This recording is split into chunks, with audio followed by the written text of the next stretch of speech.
Good morning, DJ and PK. It's 97.5 The Zone. Well, the Utah Hockey Club does it. They pick up the win at home. They start a 5-game homestand, last homestand of the year. They beat Calgary 3-1.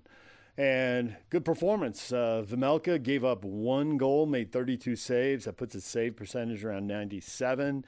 Anything in the below 90 is not good. 90, 91, okay. You start getting up to 93, you're doing really, really well. 97%, that's outstanding. And when you only give a 1 goal, you got to win, and they did. They scored 1 time in each period. Clayton Keller capped it with the empty netter, his 25th goal of the year. It's a nice little round number, nice milestone. He's 26, so he probably wants 1 more to match his age. Or maybe he's greedy and he wants 2 more to beat his age. But he picks up the one that puts this one away. They get 2 points. They hit 80 for the year. 3 points better than last season. And it continues on. The homestand continues with the LA Kings coming in on Thursday. For more on the 3-1 win over Calgary, let's go to Adrian Denny with the best of the postgame show. DJ and PK, the Utah Hockey Club picked up a 3-1 win over Calgary on Tuesday night at Delta Center. They're now 34-29-12 on the season. And looking at that playoff chase, they've got a new team to chase because St. Louis's 10th win in a row propelled them above Minnesota and into that first wildcard spot. So with 7 games left in the regular season, Utah is 8 points in back of Minnesota. But more importantly, 1 point in back of Vancouver, 2 points in back of Calgary. So if they can get past those teams, then it's just them and Minnesota. And who knows? But for Utah, just wanting to win what they have left. And with 8 games remaining on Tuesday, they picked up a victory against Calgary, never trailed in the contest, and after taking a 1-0 lead in the first period late on Kevin Stenlund's 12th, Utah would be off and leading the rest of the way. Cutting away from Kevin Rooney. Kerfoot from the corner. Now a one-timer, they score! Bullseye! Kevin Stenlund! Utah is off and running! Stenlund's 12th from Kerfoot and Ian Cole, 1-0 in the first intermission. Utah made it 2-0. Barrett Hayton, 2:25 into the period after Calgary had a goal that looked like it might have crossed the line, but wasn't called a goal on the ice, and it was inconclusive on replay. Couldn't see any white paint between the goal line and the puck, and so it stayed 1-0 Utah. 32 seconds later, Barrett Hayton made it 2-0. Big-time review just went in Utah's favor. Schmaltz with a pilfer at center. Sets up Hayton. Here comes Utah flooding in. Barrett Hayton right in front. Backhander, score! Nothing but net for Barrett Hayton. He finds Twine, and it's 2-0. Calgary got one back. Rasmus Anderson made it 2-1 with 7 minutes left to go in the second. Utah would hold a 2-1 lead for 26 minutes and 18 seconds before Clayton Keller buried one into an empty net. Carving his way in down this right wing. Diagonal pass broken up. Stolen by Logan Cooley. Out to center for Gunther. All the way down. It goes behind the Calgary net. Right in front. Keller scores. Big story once again for Utah. Karel Vejmelka, who stopped 33 of 34. Veggie picking up his 23rd win of the year. 3rd time this season. In 3 straight starts, he's allowed 5 combined goals or less. He has a 1.63 goals against average and a save percentage of .943 in his last 3 starts. 18 straight start Tuesday, and head coach Andre Tourney telling us on Tuesday morning you can look for Veggie to be starting for Utah every game for the foreseeable future. So picking up the win on Tuesday night was the Utah Hockey Club. They'll be home tomorrow with Los Angeles, a 7 p.m. face-off with the Kings. Winnipeg on Saturday at 5, and then next week Nashville and Seattle on Tuesday and Thursday. Let's hear from head coach Andre Tourney after the contest. First, great game by Veg.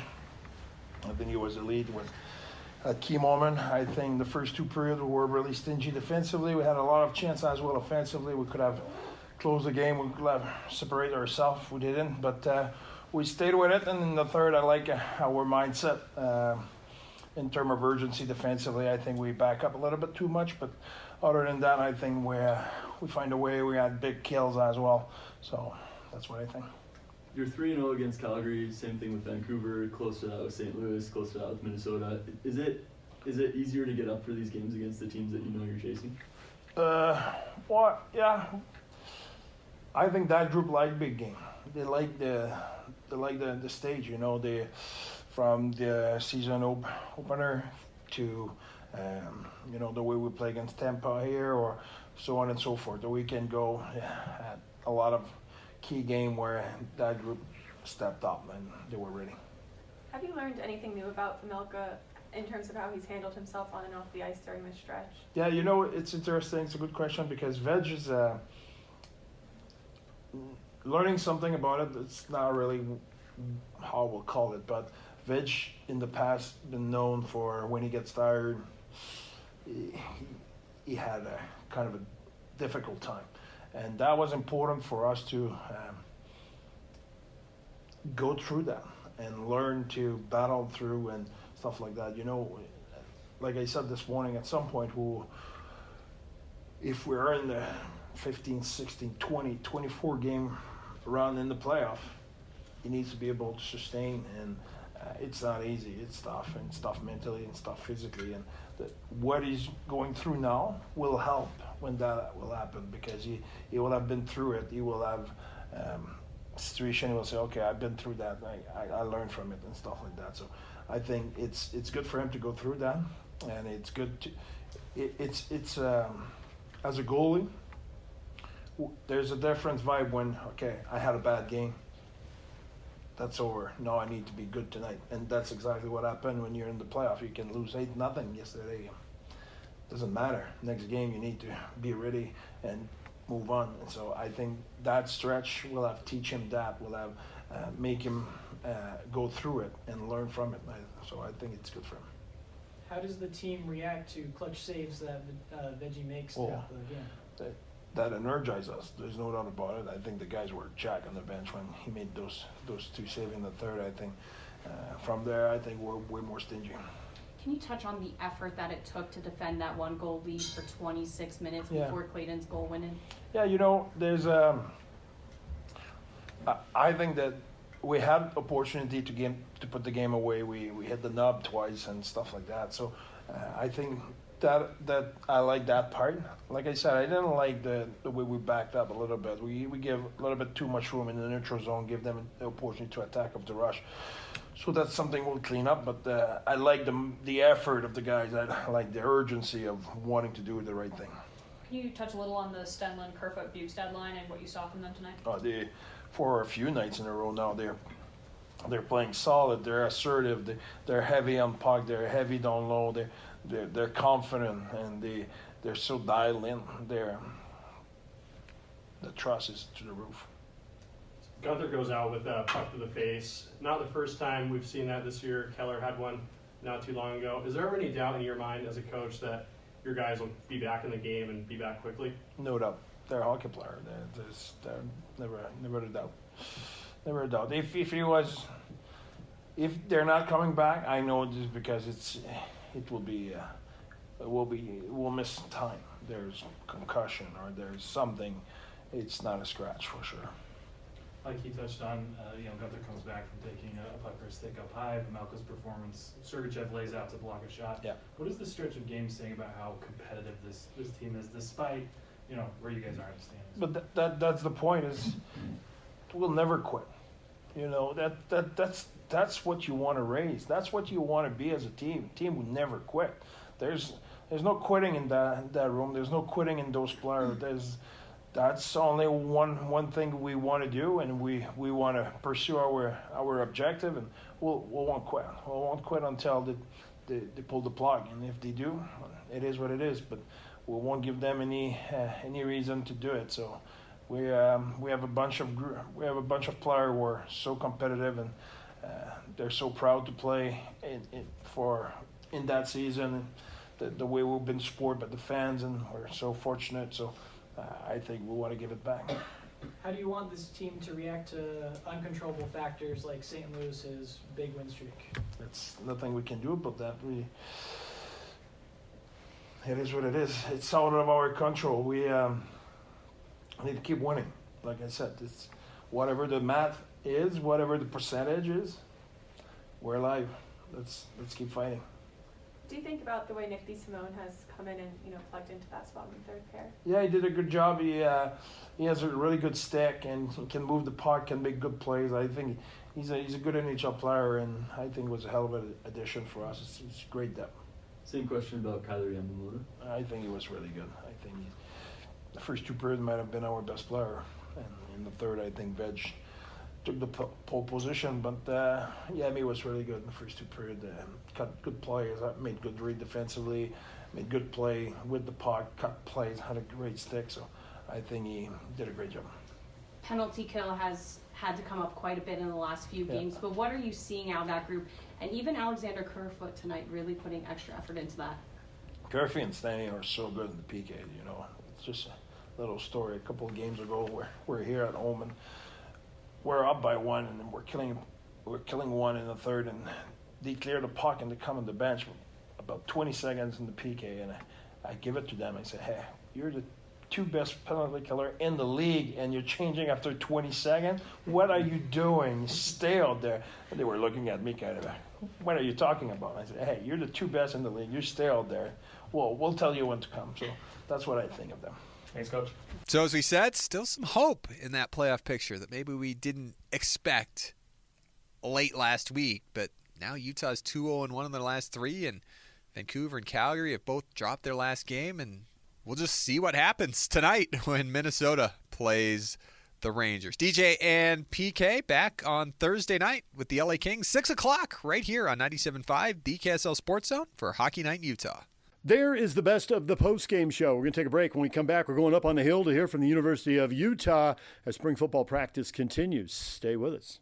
Good morning, DJ and PK. It's 97.5 The Zone. All right, the Utes. Spring ball underway. We're going to hear from a few of the players, then Kyle Whittingham. Let's start with Nate Johnson. Interesting story here. He's here. He's a quarterback. He doesn't like where he's on the quarterback depth chart, transfers, and decides to come back to Utah and switch positions, which is, I think, what they had planned for him when he took off. So we're going to see him at wide receiver.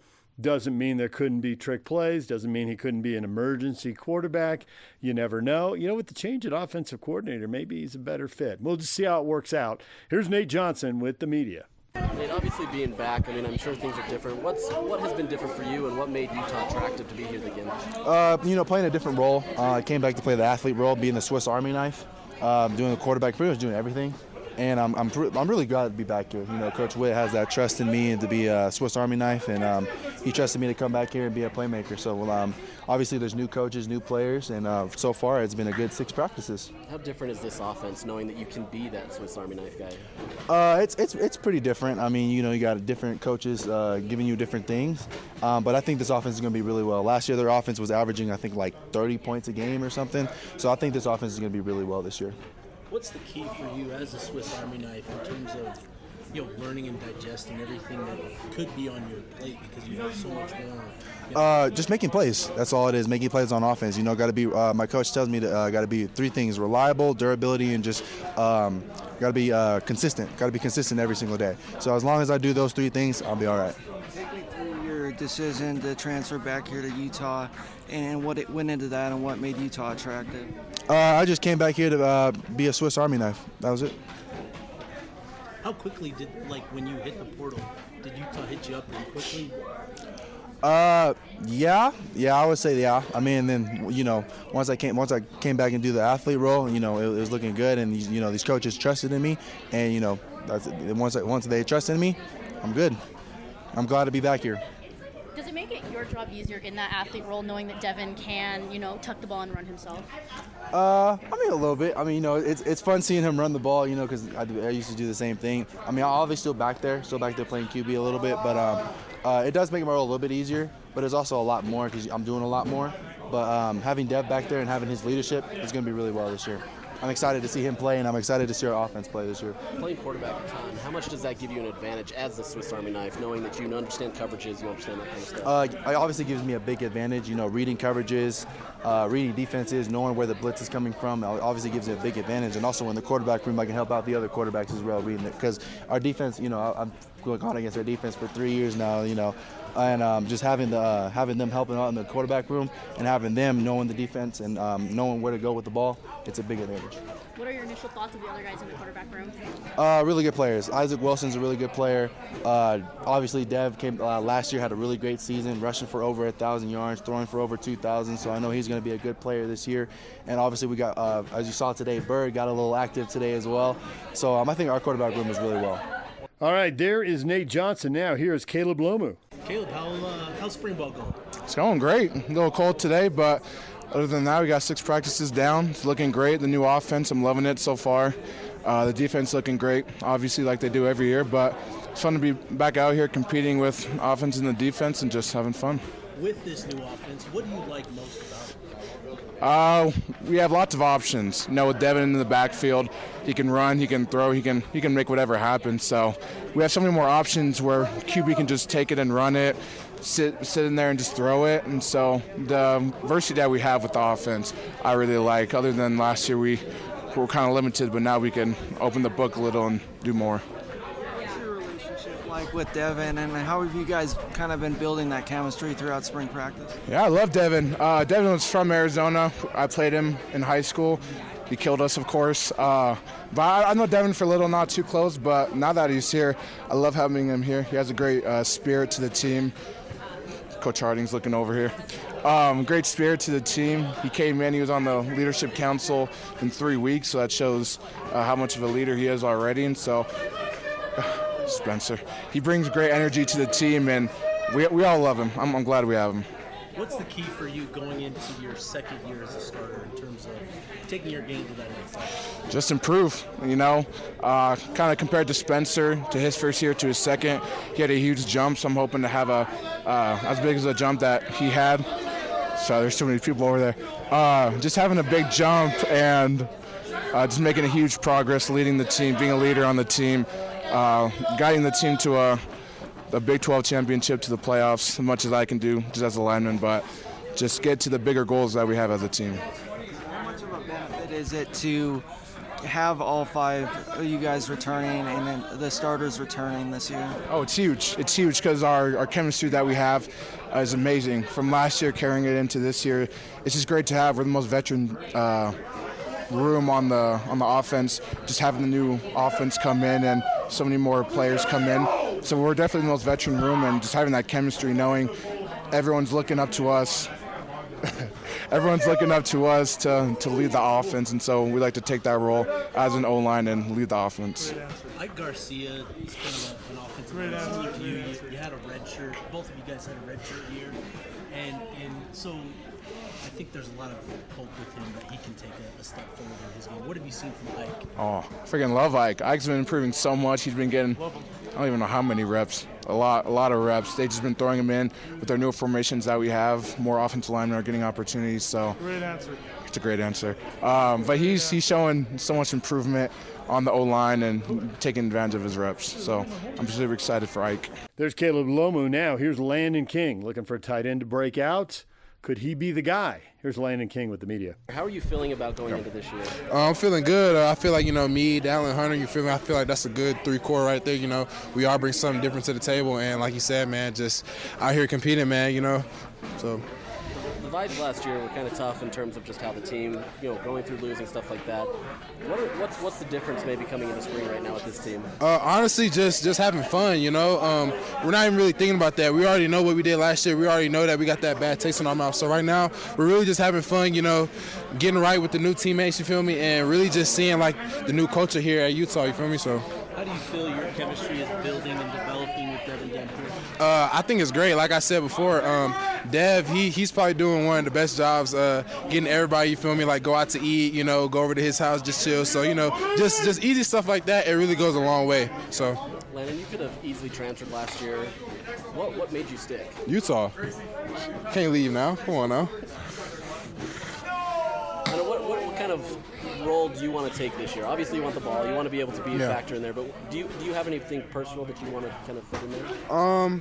I mean, obviously, everybody wants to catch the ball, score touchdowns. But honestly, I'm trying to get that Big 12 championship and get a chance in this playoffs.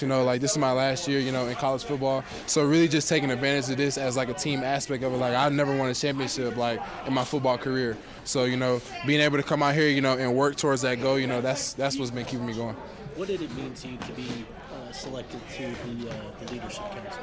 Oh man, that means a lot, especially coming in as a transfer 2 years ago. That was one of my goals, you see the leadership council every day, and so just seeing my face on the board, you feel me, it kind of makes me feel good, and like I said, it just motivates me, and just so I could put out a better image for, the younger players and the other transfers that came in that was just like me. So when you transferred here, obviously it's Coach Ludwig's offense, and the tight end played a lot yeah. role in the passing game.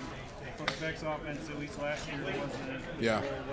What's your feeling and the feeling of that? Well, we got tight ends over here. I don't know what they had in New Mexico, but we got tight ends over here. So the thing with Coach Beck's offense, the playmakers are going to make plays. Playmakers are going to get put in the spot. So if you're a playmaker, you're going to get put in that spot. There's tight end Landon King. Now here's the head coach, Kyle Whittingham. Another week. How's things going? Yeah, we're progressing. It's I would say we're on schedule.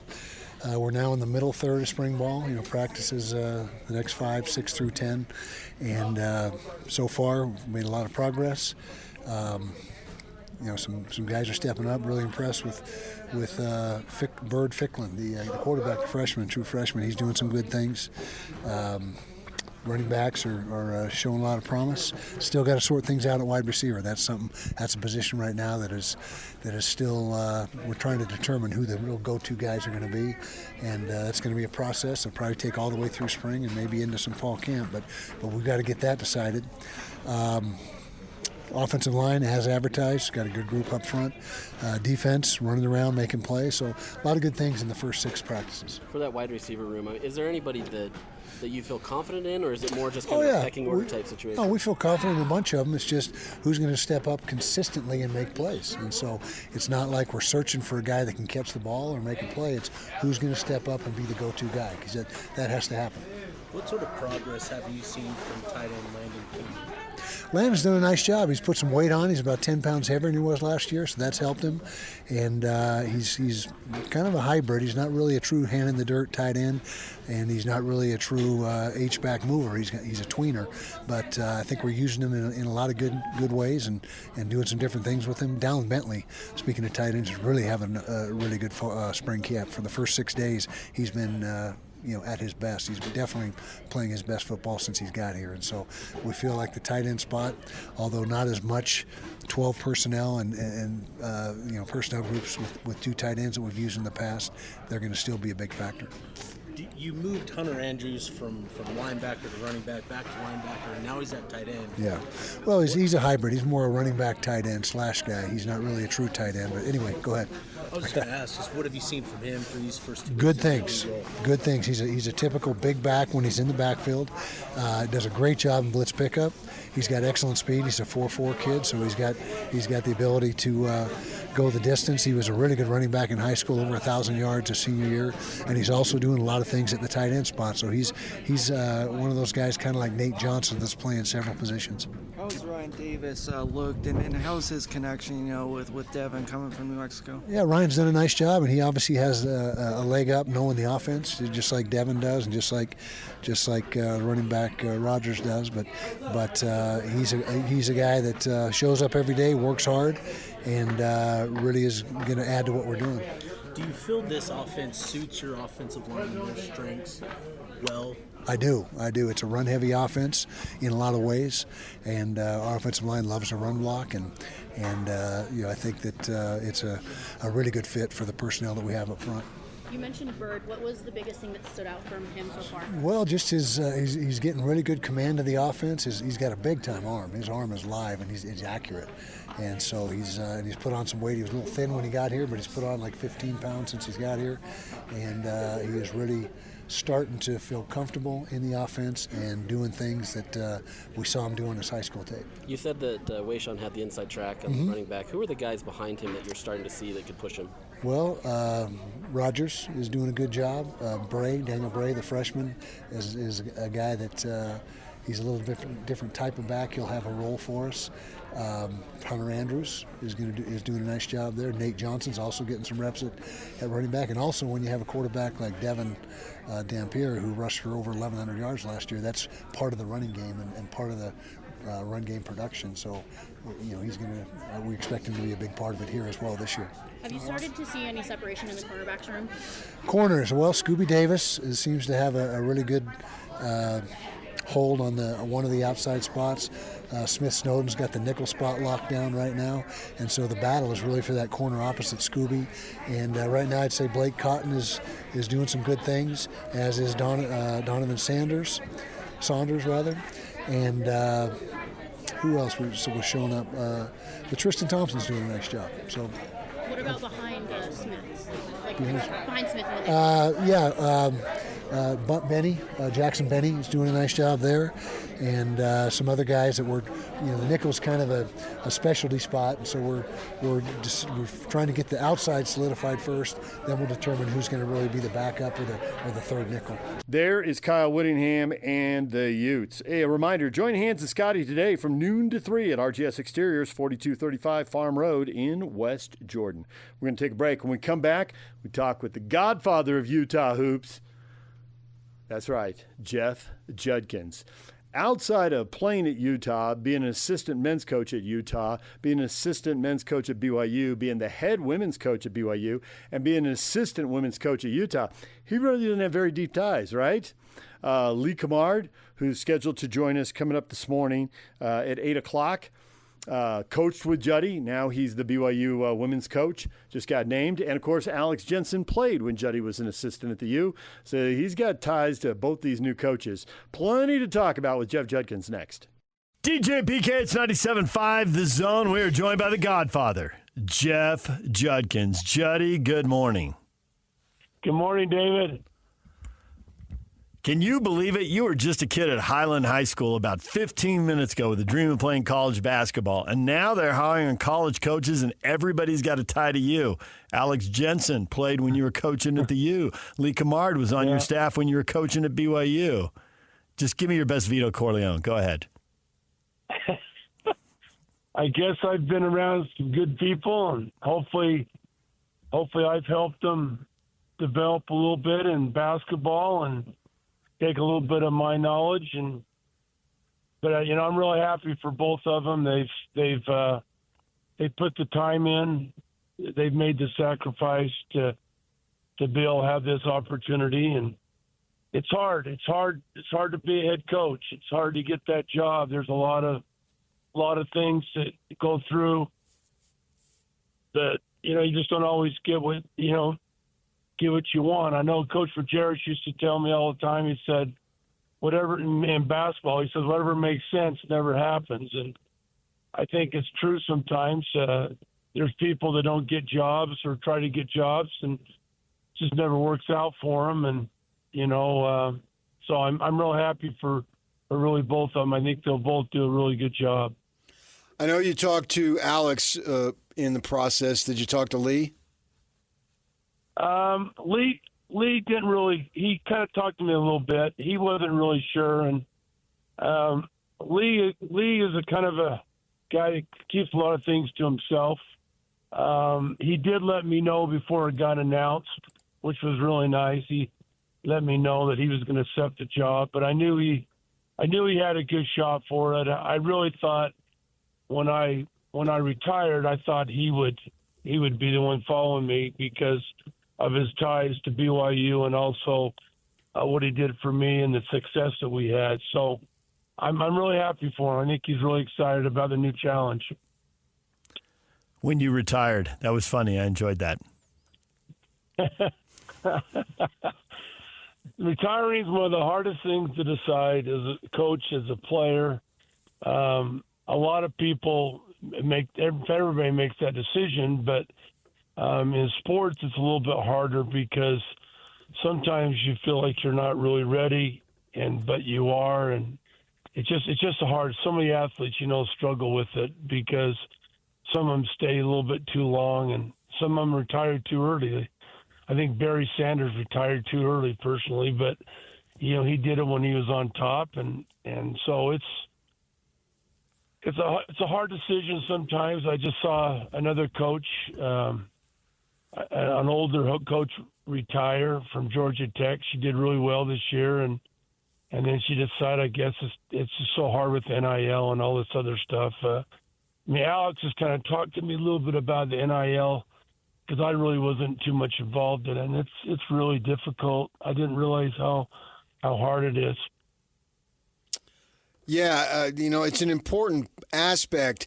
I listened to Kevin Young when he was in New Jersey for the press conferences before the game, and he was making a point that it was NIL more of a starting point, and you have to have other stuff.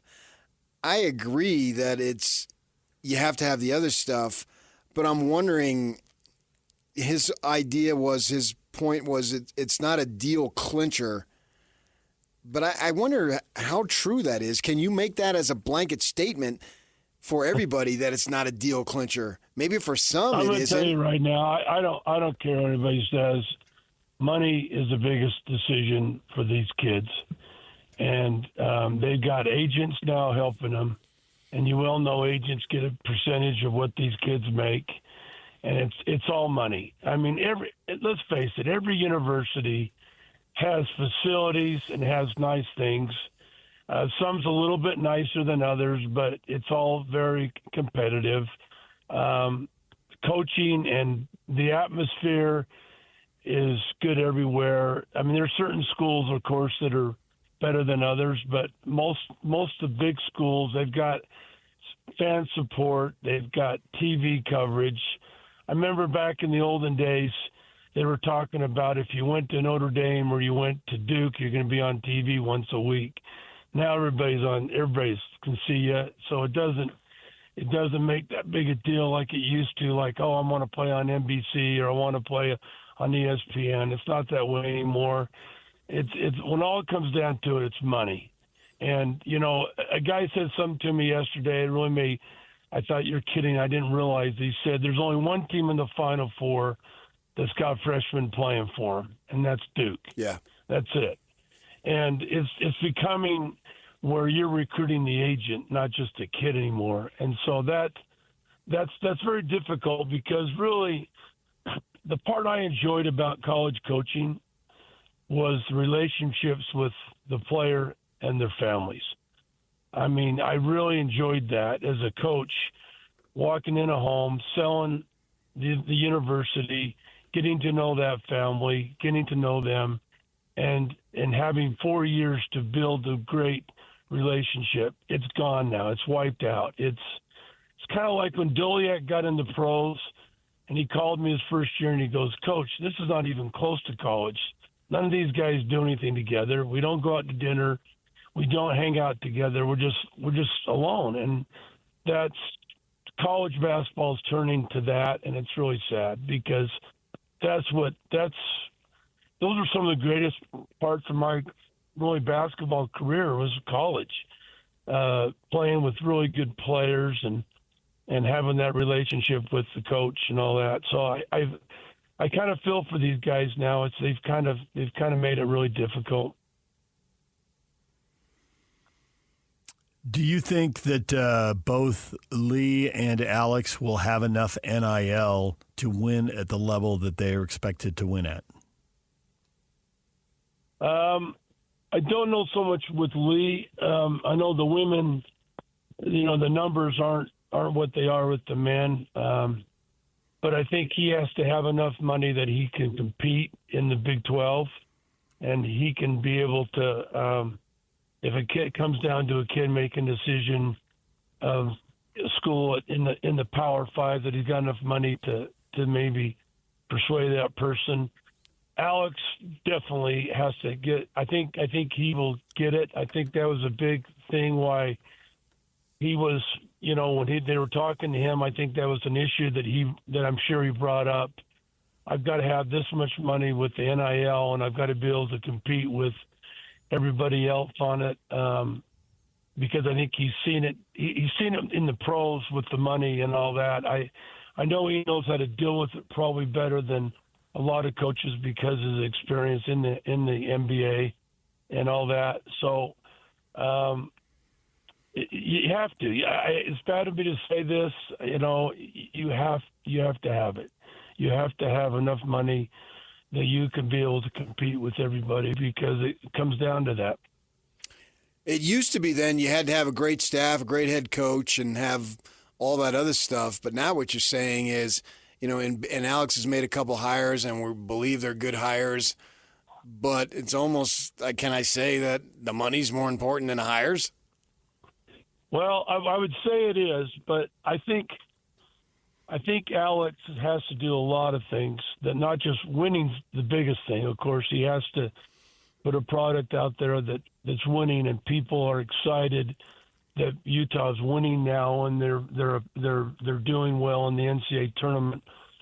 But also, Alex has got to get the fans back. He's got to get people that want to love Utah and want to be there and be part of it. I think that's what we did so well in the time that when Rick came is we got the community so involved, and of course we won.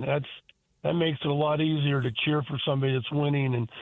But I think we got to a stage where winning was kind of for granted. They knew we were going to win, but it was the relationships with people. And I've heard so many people say to me they're excited about Utah basketball again because they know Alex, and they know that he played here, and that he was really a great player, but he was a local kid. I think a lot of people are talking about that, and I hope that snowballs into getting more people to the stands and get it where it used to be, where coming to Utah was a hard place to play, and the excitement, excitement was like what it was. I mean, I remember so many people wanting tickets, and it was just so hard. I mean, I had to have 40 ball kids to get into games because they couldn't get tickets. And I'm really hoping that happens with Alex. I think it will. I think he understands that, and I think he understands he's got to get out in the community. He's got to be able to do that and really get it all back. It feels like they're not that far away. They just lost to Butler in the college basketball crown tournament, whatever that is, in Vegas, 86-84. That is the 10th time they've lost this year, giving up more than 80 points. Now, I know with the three-point shot and with teams playing faster, for a long time 70 was the number, and it still is for a lot of teams. Hold them under 70 and you win. I get how that changes over time, but when I see those 10 losses, and when I see some of the mistakes that are made on defense, and when I see some of the three-pointers that are taken on the move, sometimes off of one leg, it would drive me insane. I thought Majerus would have run out on the court and just grabbed a kid by the jersey and dragged him off. There was talent there, but it wasn't maximized. So and Alex, you're groaning. I'm going nuts. Alex is going to fix that stuff. That seems to me like low-hanging fruit. Alex is going to get that fixed. So they get to 20 wins. That's now. He's got to do more than that, and 20 doesn't mean what it used to for sure. But it seems like there's low-hanging fruit, and they're going to get better under him pretty quickly. Well, they played BYU really well, and down in Provo, and BYU dominated everybody that came to Provo. They just killed them, and Utah hung with them. And as I watched that game, I just said to myself, he's maybe 2-3 players he could get in here that could make a real difference. And I also think you've got to give your coach some like that he changes the game enough, and his expertise in certain things can make your team 5 or 6 points better. It's funny, when I played at Boston, my dad said to me, when you get Larry Bird, he's going to make your team 10 points better when he comes in the next year. And we lost 60 games my first year with the Celtics, and the next year we lost 21. And we had almost the same team except for Larry Bird. And he did. He made our team 10, 12 points better. And we won those close games because of that. And I didn't get to see the game last night. I was at a play, so I missed the women's semifinals, which I taped them. But Juju Watkins is 14 points better. she's going to make her team 14 points better if she was playing there last night, and they might have been able to beat UConn with her. But I think Alex is really close. He's got to get the team to mesh and to be able to play together and to be able to do those things. And I don't think anybody's going to be like Rick, where he totally controlled the offense that much.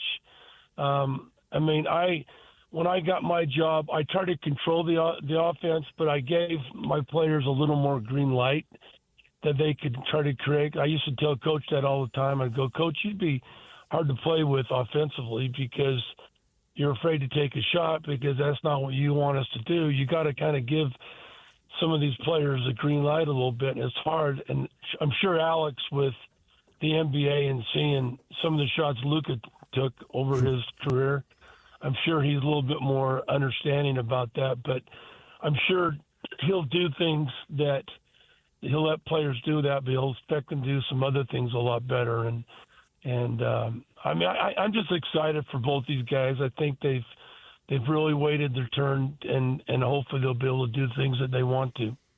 Have you heard anything about Andre Miller joining the Utah staff? I've heard he's interested. I don't know what he's thinking. I don't know if he wants to get into the college ranks, because he makes that decision. His pro stuff's probably over. It's kind of like when I left the men's game and went to the women's game. I knew it would be really hard to get back in the men's side. I think it's the same from going to pro to college. I think that was some of the concerns Alex was having, that if he went to Utah, would he get back in the pros if something happened? Would he be able to do that? I think he has enough connections that he probably would have, but Andre's probably looking at that. Maybe there's other things that are involved that I don't know. I know Alex was interested in. I'm sure there's a lot of people that he's interested in that played at Utah. So we'll see. We'll see what happens. I know Alex is taking this really seriously. He's taking his time. That's one thing I told him when we talked. I said, your coaching staff is a big part of your success. And, I had really good coaches with me. And I know when I worked up at the U with Rick, I thought he had really good assistant coaches that kind of that we worked together, and we all had our strengths, and that's what made a real good team. So I'm sure Alex is going to take his time and really try to do it right. You mentioned Larry Bird. I just saw Cooper Flagg. There's a clip out there of him talking about his favorite players. And Jason Tatum, current Celtic, he's from Maine, so following the Celtics makes sense. And he said Tatum and Bird, not in that order. He mentioned Bird first because his parents had old DVDs. Yeah. And it seems crazy to compare any teenager to that. I dare you. How good is he going to be? Should we be this hyped up over him? I have not seen him play that much during the season. You're flipping back games and you're missing, and they're killing somebody, so you're not watching them. But I've kind of watched him in this NCAA tournament and just some of the things that he does, and he is definitely, he's a stud. He does everything well. He can shoot it. He's athletic. He can handle the ball. He's great defensively. He's like Birdie. He gets in spots defensively where he doesn't get hurt. He's not the quickest guy, but his anticipation to get to spots is amazing. He's a great rebounder. He's not the passer Bird is, but he's better driver than Bird, I think, getting to the basket, driving off people. But he's a real deal. And, he just plays. You can tell a really good player, at least that's how I can tell him sometimes watching, is that they're playing and they're in slow motion. Everybody else is going crazy, and they're just going slow, but they're under control, and that's the way he plays. And he doesn't let things bother him.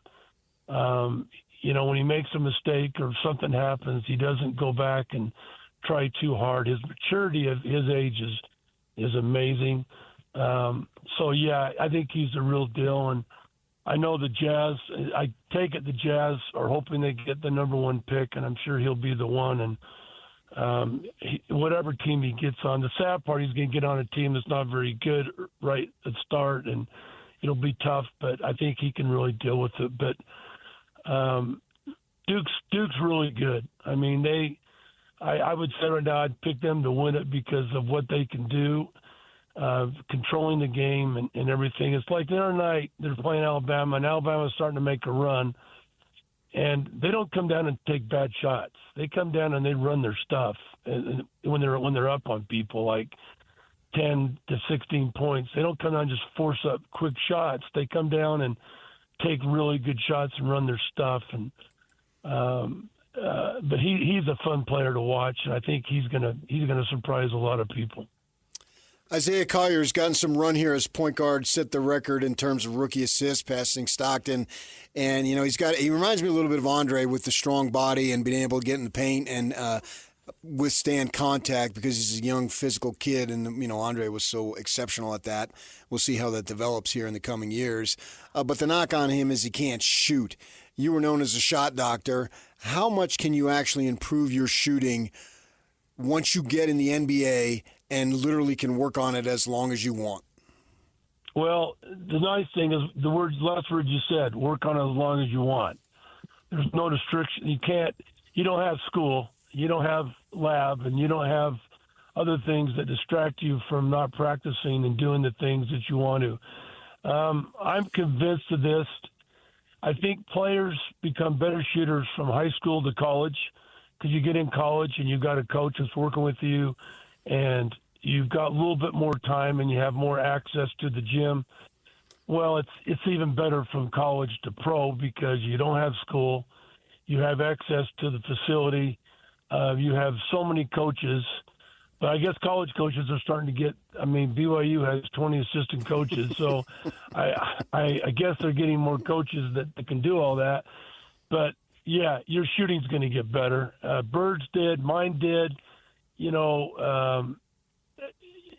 Reese Cheeks, I know people probably don't remember him, but he played for the 76ers, and he's my age, and we came out at the same time, and we went to some All-Star games together. He couldn't shoot past 10 feet, and he gets to the 76ers, and they start working with him, and by the time middle of his career, he was shooting the ball as well as anybody. So, if he's willing to work at it and he's willing to put the time in, he can do it. The people don't realize, you guys, is shooting is the hardest skill to learn in basketball, and it takes the most time. And there's a lot of people that don't want to put time in, and I go do all these clinics and I do my camp, and I tell these kids when I was in high school, I shot 1,500 shots every day. And it took me an hour to do that every day. And, it's time, and you have to be able to put that in. A lot of players don't want to do that. They'd rather just shoot a little bit and then leave and do whatever. But to be a good shooter, you have to really work at it, and I think he will. I think he wants to be a good player, Collier, and he wants to do it. And if he puts the time in, he'll be a lot better. I know Andre Miller put a lot of time in, more than what people realize. And I think he became better. He didn't become, the shooter that Steph Curry was, but he became a good enough shooter that you had to guard him. Juddy, always great to talk hoops with the Godfather. You're the man. Thanks for coming on.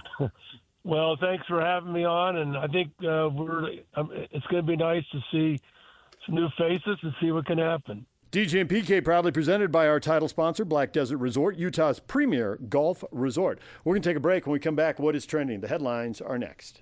It's time to get your morning started with the news you need to know. News update. This is what's trending with DJ and PK. Hashtag Utah Jazz. I am seeing more of the 48 minutes, there being that execution both offensively and defensively. I think there's been a lot of growth from the group over the last couple of months, and now we've got to find ways to put together 48 minutes. There is Will Hardy. Seeing improvement. Can they put together 48 minutes? In Houston tonight against the Rockets? I wouldn't think so. Why not? Implied good 48 minutes there, PK. Yeah, but that doesn't mean you win the game. Okay. We're lowering the bar here. You can't play good 48 minutes and still lose? You can. There are nights both teams play well and somebody wins. Well, it's not about winning for the Jazz. If that's your barometer of good, then you are going to be disappointed. What, another 5, 6, 7 times, whatever they got left? No, I'm not. He's not talking about that. He's not talking about winning. They're not capable of beating a team like Houston. That they are not. Unless Houston plays extremely poorly. I don't think winning is something that he's looking for right now because it's not possible. Houston sitting on win number 49. Win tonight, and they would hit the big 5-0. The Jazz are 16-60. So 6 games to go in the countdown, 5 after tonight. Pre-game at 5. Jake Scott, Tim LaComb. Tip-off at 6 here on The Zone. DJ and PK. #NBA. Squeezes in, pass stolen by Curry. Curry takes it down the middle of the floor, stops, and shoots another 3. It's good! Straight on. His 11th 3. Guarded there by Walker. Goes to the left hand. 5 on the clock. Christian from the free throw line. Throws it to Joker. Spin move. Floater. That's goaltending. Yep. Count that bucket. McDaniels with the goaltend. And Denver leads it by 3. Now the Wolves have the basketball up by 4. Wing right. They get it to Ant. Against Watson. He'll pull up. Deep 2 on the way. He hits it. He's him. Anthony Edwards. 2 more. Timberwolves by 6.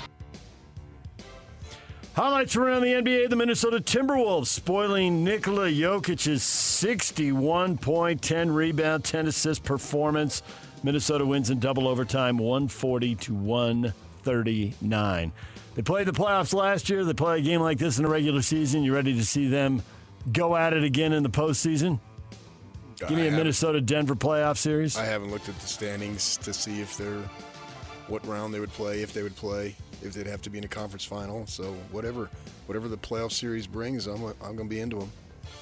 Yeah, it's too tight now. Denver is a half game, could easily be 3rd or 4th, and Minnesota could end up being 6, 7, or 8. So too early to know if they're going to play. Standings are over, then I'll look at them because that's the only time they really mean something. I'd like to see those two go head-to-head. We'll see if it plays out. Steph Curry, 12 3-pointers, 52 points, and Golden State beats Memphis 134-125.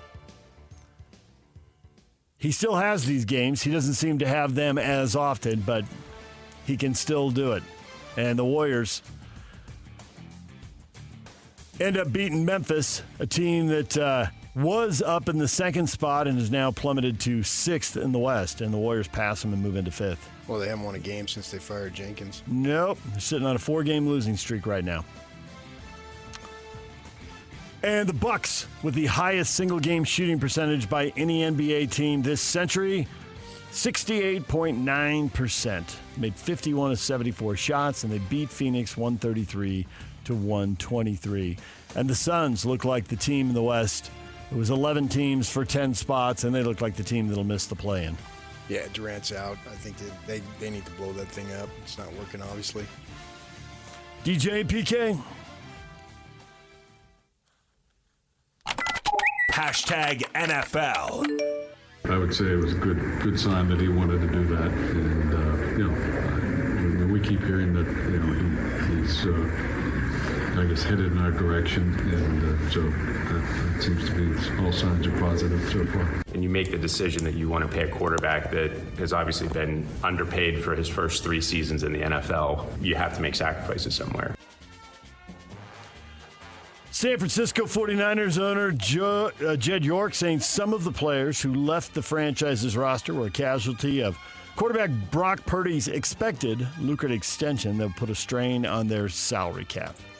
So York and the Niners going to commit to Brock Purdy. Aaron Rodgers hasn't signed with Pittsburgh, but you heard Steelers owner Art Rooney said, "We hear he's headed our way." Oh, yeah, why sign now and make the story dead? There's that. Prolong it, and then you could still be in the news, and people will still talk about you. I think that's important to AR.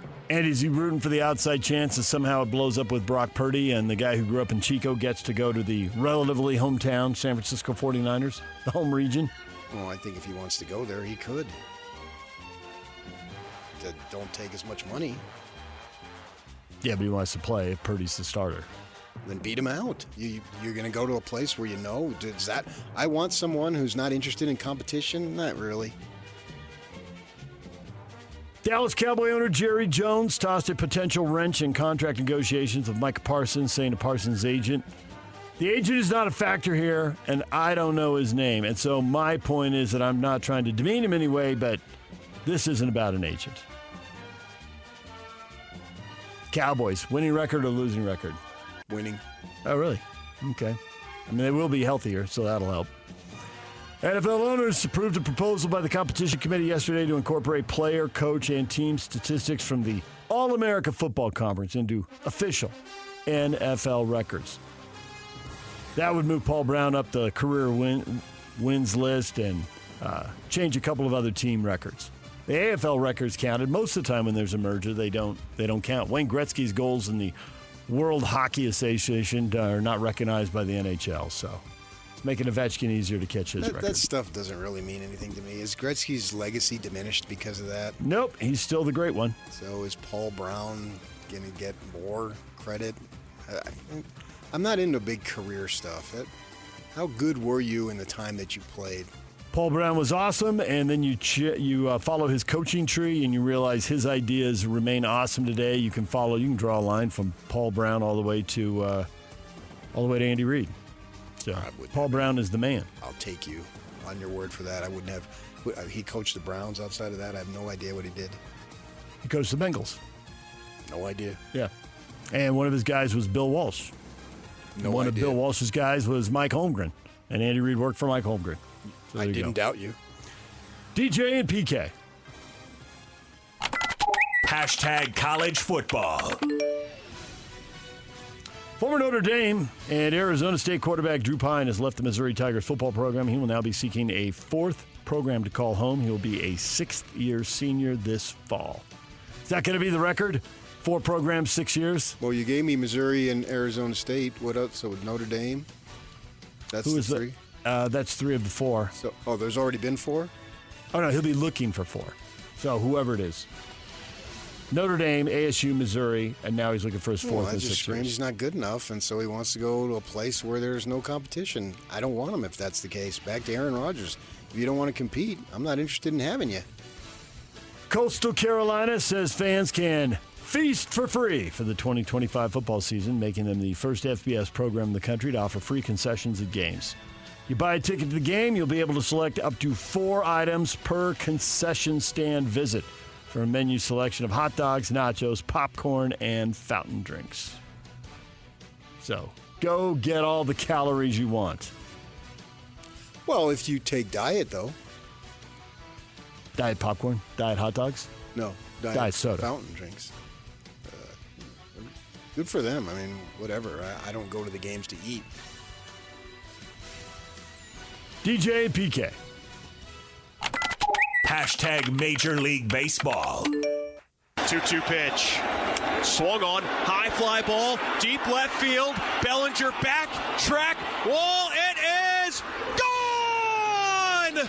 Grand slam Suarez!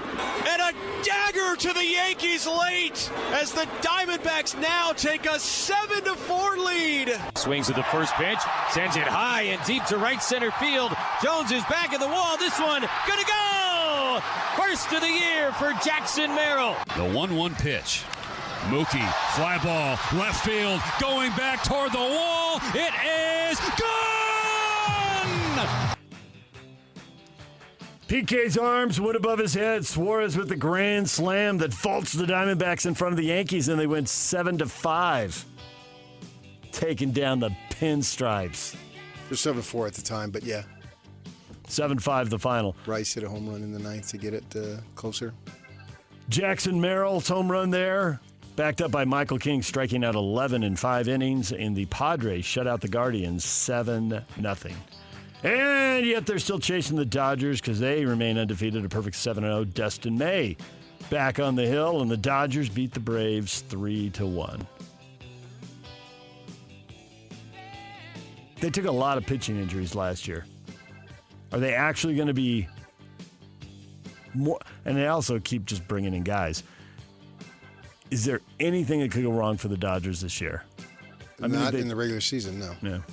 But it's about the playoffs. It's not about the regular season. I mean, we don't need to ask this question every day until the end of September. No. It's about what they do in the postseason. Major League Baseball's average salary broke the $5 million mark on opening day for the first time. Associated Press compiling all the numbers. New York Mets right fielder Juan Soto tops the list at $69 million. So that'll drive up the old average.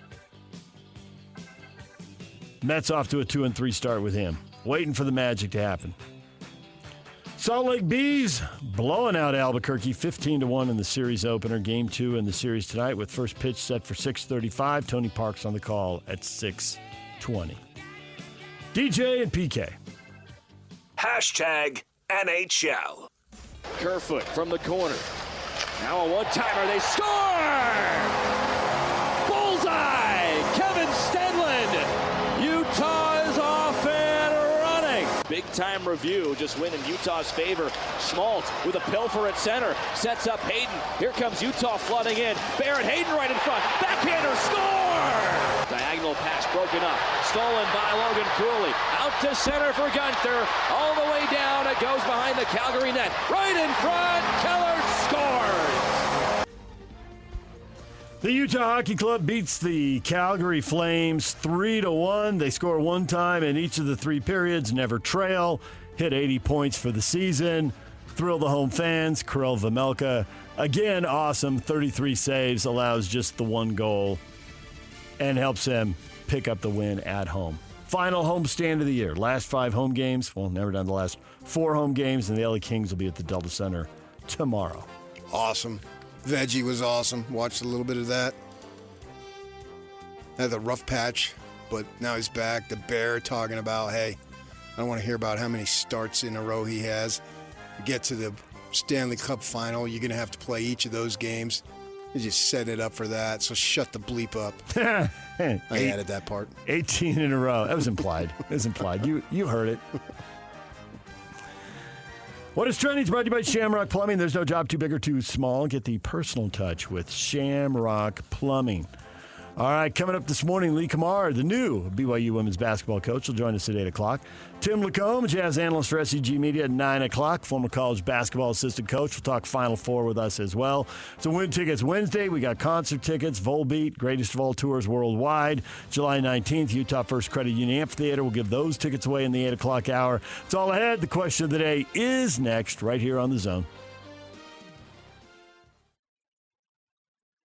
Hey, bro. You hear us every day with our crazy opinions. Hey, what are you doing? Well, now it's time to hear from you. Hey, great show. Download the KSL Sports app and fire off your thoughts with the call-in tab on the bottom of your screen. Your show is fantastic. It's the one that captivates me the most. You can tell PK to stop singing. G-Bang! G-Bang! Let Jake and Ben know what you really think of the Jazz. Woo!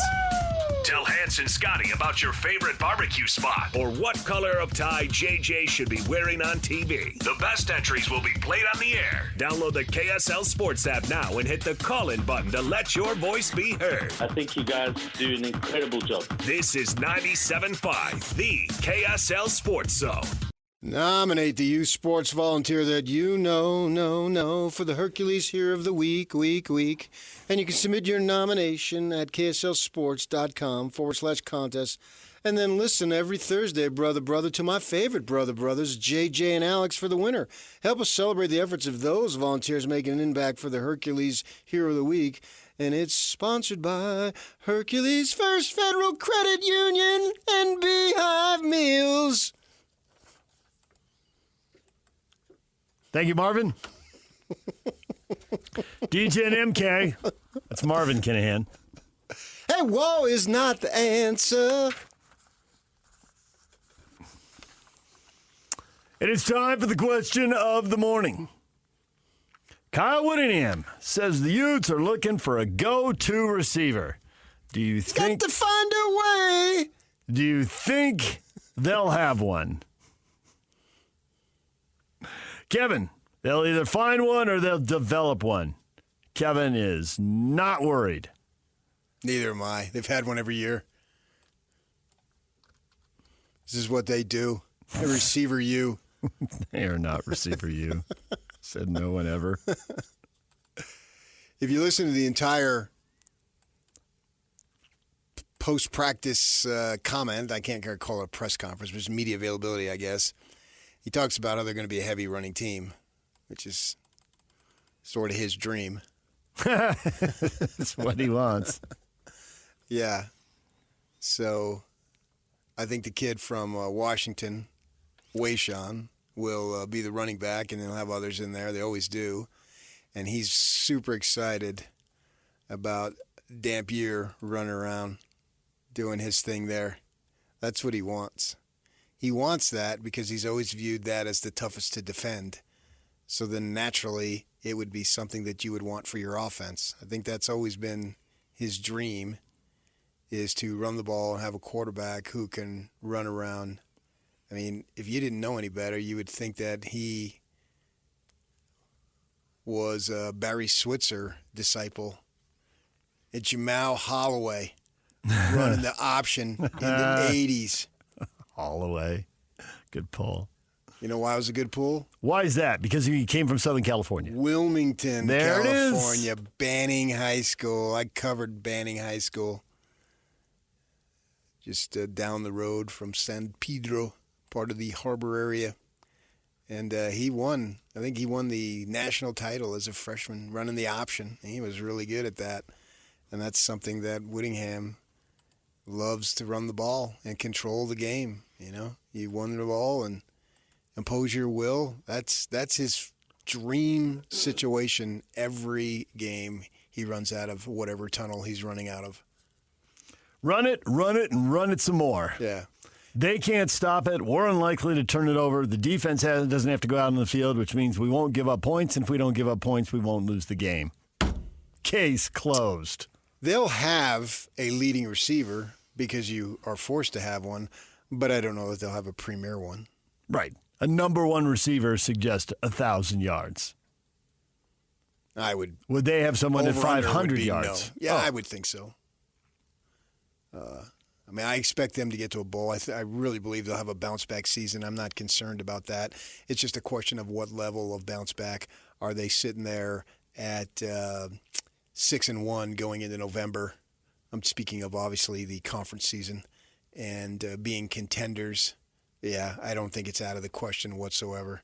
This was a blip. This was a circumstantial thing. It's not an indictment on where the program is trending. I don't believe it at all. I could be wrong, obviously. It wouldn't be the first time, although I can't remember any other prior times. Nice. You got to play to the cameras. Sure. And but I do think they'll have a bounce back, and they'll have a representative season, and let's see what they do the following year, and if Kyle steps aside and all that stuff. But for this season, they'll be fine. I just don't know that they'll have a big-time receiver, especially with a kid who likes to run the ball. And he's very dynamic. Saw him play 5-6 times last year. And I'm excited for him to see what he can do. It's something new. It's something that I think that Kyle has wanted, but I don't really think he had the personnel to do it. And because then you got to pass. You know, Nate Johnson can run like the wind. I mean, he's like a gazelle when he runs. My gosh, he's so fast and so fluid and so smooth. But you have to be some form of a threat with your arm. You just have to be, or then running it's going to be that much more difficult. As much as this is about Kyle, and he is the head coach, and he will have his imprint on the team, there's no doubt about that. Isn't a lot of it, though, about the new offensive coordinator? And should we look at what the offense looked like at New Mexico? I know what it looked like at New Mexico. They didn't throw for 3,000 yards, so not huge. Well, it's still about the head coach because he's the one who hires the guy knowing what he'll do when he gets here. Jason Beck is not all of a sudden going to be Mike Leach or, as I was listening to the Golf Channel this morning, Eric Coryell. I mean, so, yes. Eric Coryell on the Golf Channel. A nice combination. Yeah, Dan Fouts was on there and talking about golf. They do that. They get, because tons of celebrities, athletic celebrities, and across the board are into golf. We know that. And especially when they get done, because it gives them something to do, and it just burns at them that they can't have the level of success at golf that they had. Well, he was a Hall of Fame quarterback, and whomever it might be, you hear that often. So I think that he is the author of the program, or the owner of the program, so to speak, and he's knowing that when Jason Beck comes aboard, and I asked him this, did you think it was going to be a package deal with Dampier and Beck? And they didn't know, but they did know. So you knew what you were getting, and he signs off on it. So the literal play call doesn't have his imprint, but the philosophical nature of the offense is Kyle Whittingham all over it.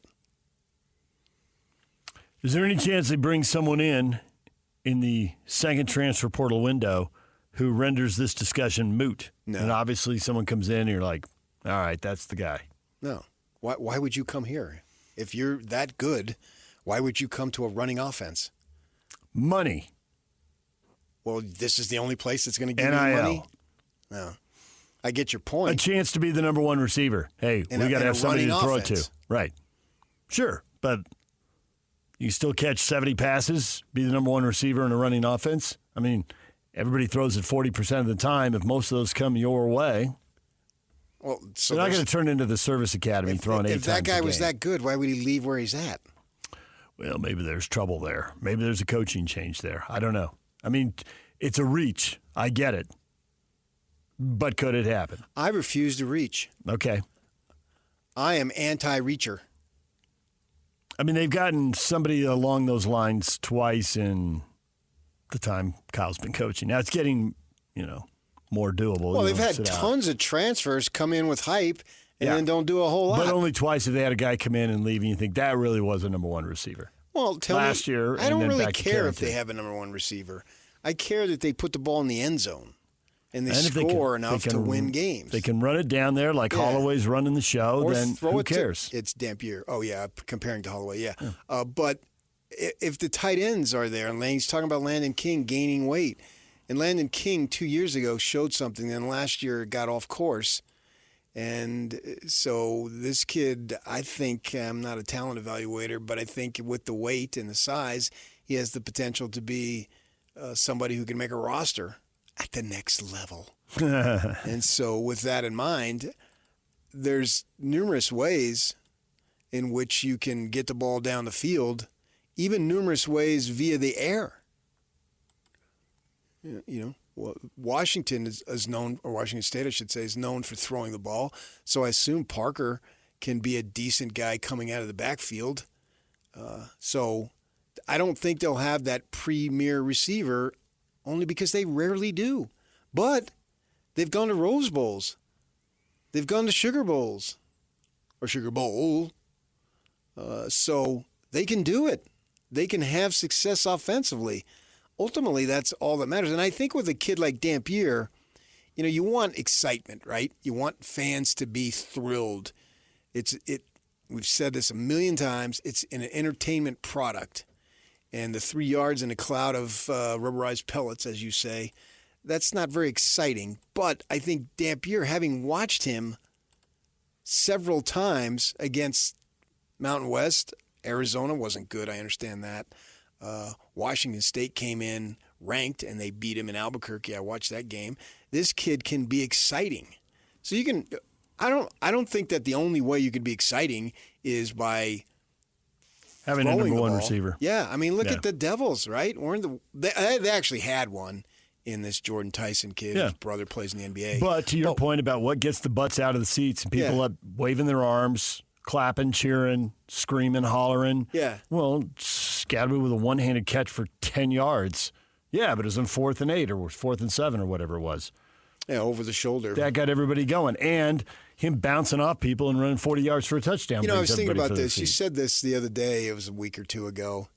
I think you described it best when you said when you watched him, it made you laugh. And I thought about that, and I thought that is really an excellent description. You have no skin in the game whether they win or lose. If you're going to watch them, you're going to watch it for entertainment purposes, right? There's no way someone should ping around. What is that game with it? There's a game. You drop the little thing in and it bounces around. Or just pinball. Yeah. But, I know what you're talking about. Pinball, yeah.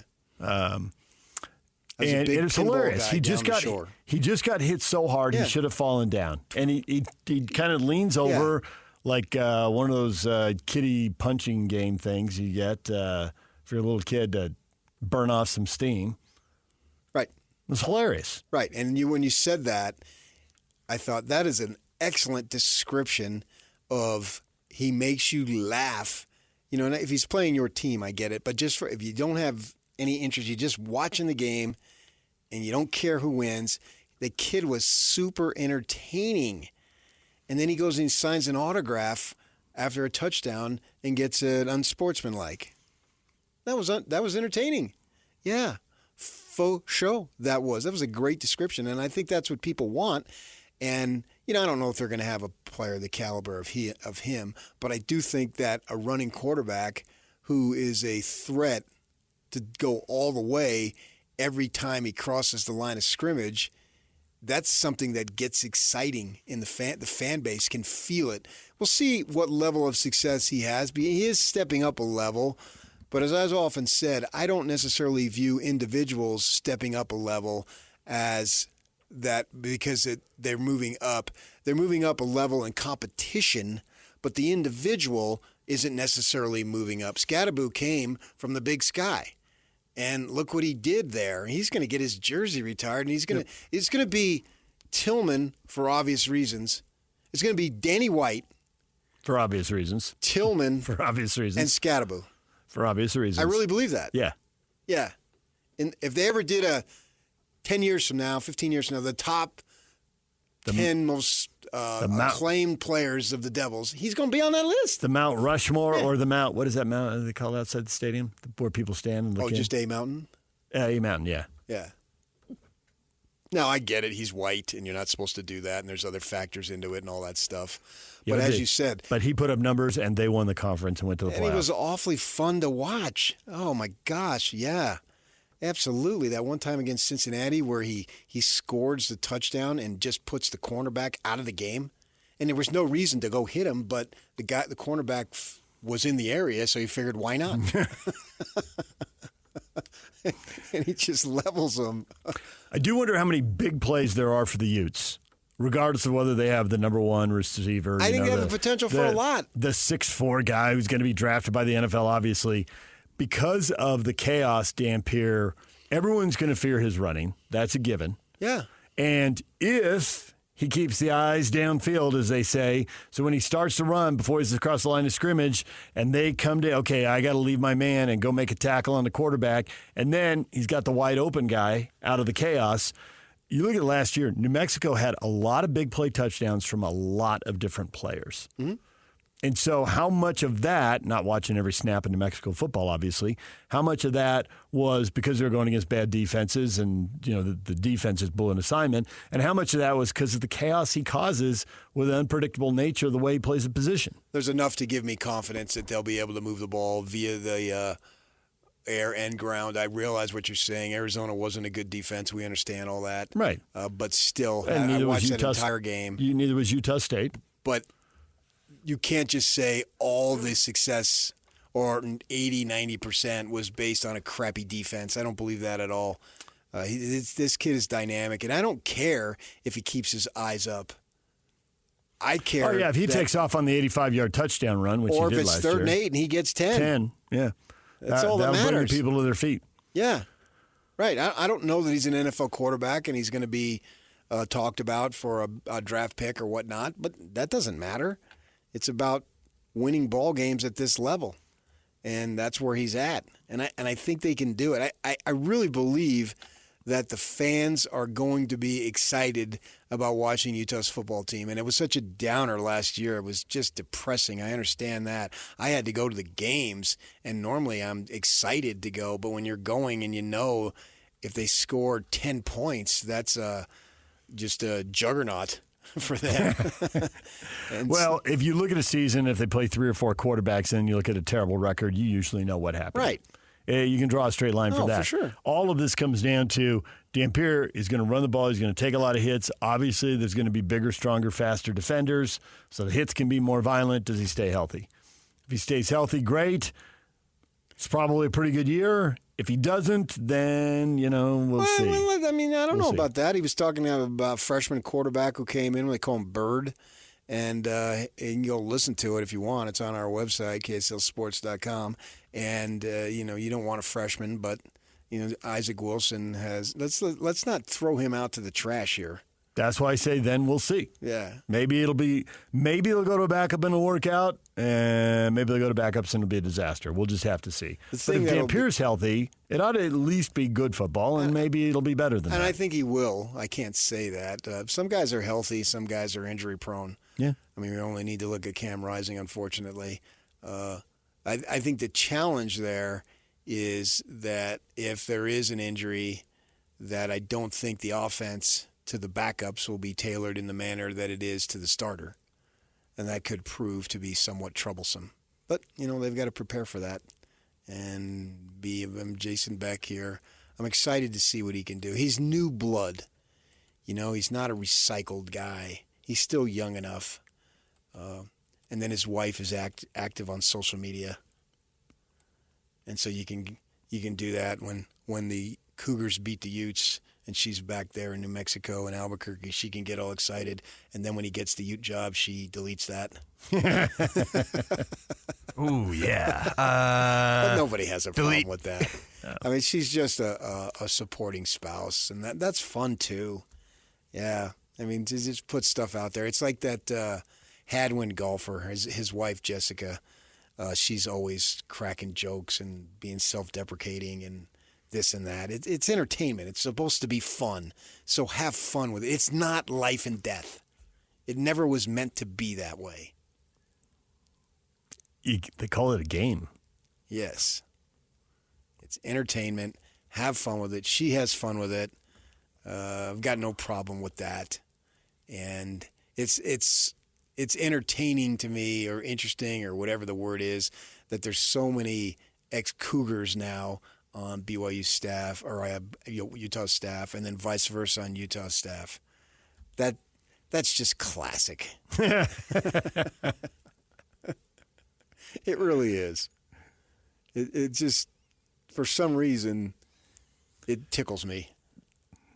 2 head coaches, 4 coordinators, 4 primary coordinators, special teams coordinators too.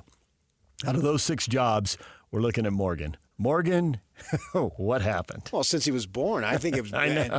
And before he was born, really, when you think, if you study his beliefs, I think he hated the Cougars back then.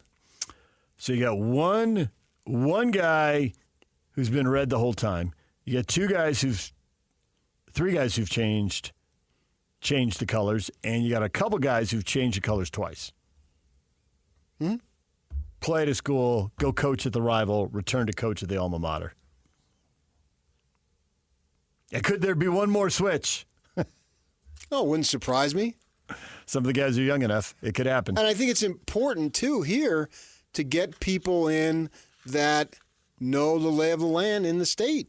Guys who've been around a little bit. I think it's quite smart to hire a guy like Atawaya, who was with Bronco, then goes to Washington State, and then comes home, and his brother coaches, right? Yeah, right, Yuck. And so you've got all these contacts, and it can help you get players. Yeah, those connections are invaluable. Right.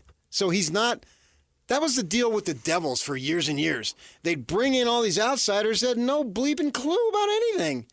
So Dillingham hires like 5 guys who'd been coaches at the high school level. Now, he didn't pluck them off the high school staff immediately, but they'd been there. They'd been there at some point. And then moved on to college and whatnot. Yes, that's the model. Why? If a model works, why don't you go after it if it can be applied to you? You don't want to force it, but this guy does that, and he turns around the program in 1 friggin' year. And it's not like they're just doling out millions of dollars a la BYU basketball. right? Give him some time, but eventually maybe. Great. More power. If I was a BYU basketball fan, I would be ecstatic. If that's what it takes to win, so be it. And I hope they give Cummard a bunch of money because I'd want the women's team to win too. If that's the world in which we live in, so be it, man. You don't like it, get out. That is the world we live in. So be it. Yeah. And if you don't like it, it doesn't matter. If you don't win, you're gonna be asked to get out. And you can whine and moan about complaining about the changes and that need to happen. Sure, there needs to be some regulations and guardrails. But until there are, but even if there are, then everybody's going to look for ways to circumvent them anyway. Bingo. So put up all the rules you want. Right, and there's supposed to be a rule about NIL, and you'll have to work for whatever money. It won't be pay to play. And already the coaches, I've read stories like, how are they going to enforce that? They're just going to drive it underground again? Well, we've already seen a kid who had a contract with Wisconsin say, yeah, that contract, so be it, and transferred to Miami and just said, try and enforce it. Yeah, I dare you. Make my day. DJ PK, it's 97.5 The Zone. How many hours to go? Let's find out next. Stay with us. This is Jake Scott and Ben Anderson.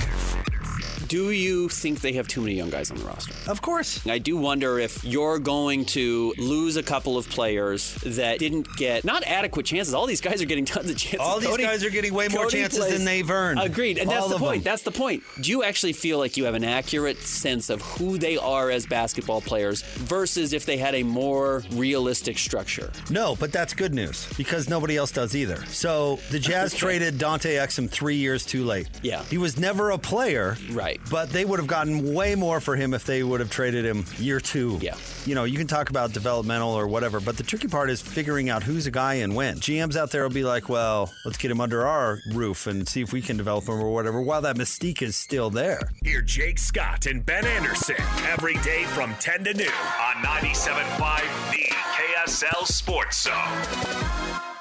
DJ and PK, and the artist of the day is obviously Marvin Gaye, born on this day in 1939. Artist of the Day brought to you by Live Nation. For all the live concerts and events in 2025, check out livenation.com.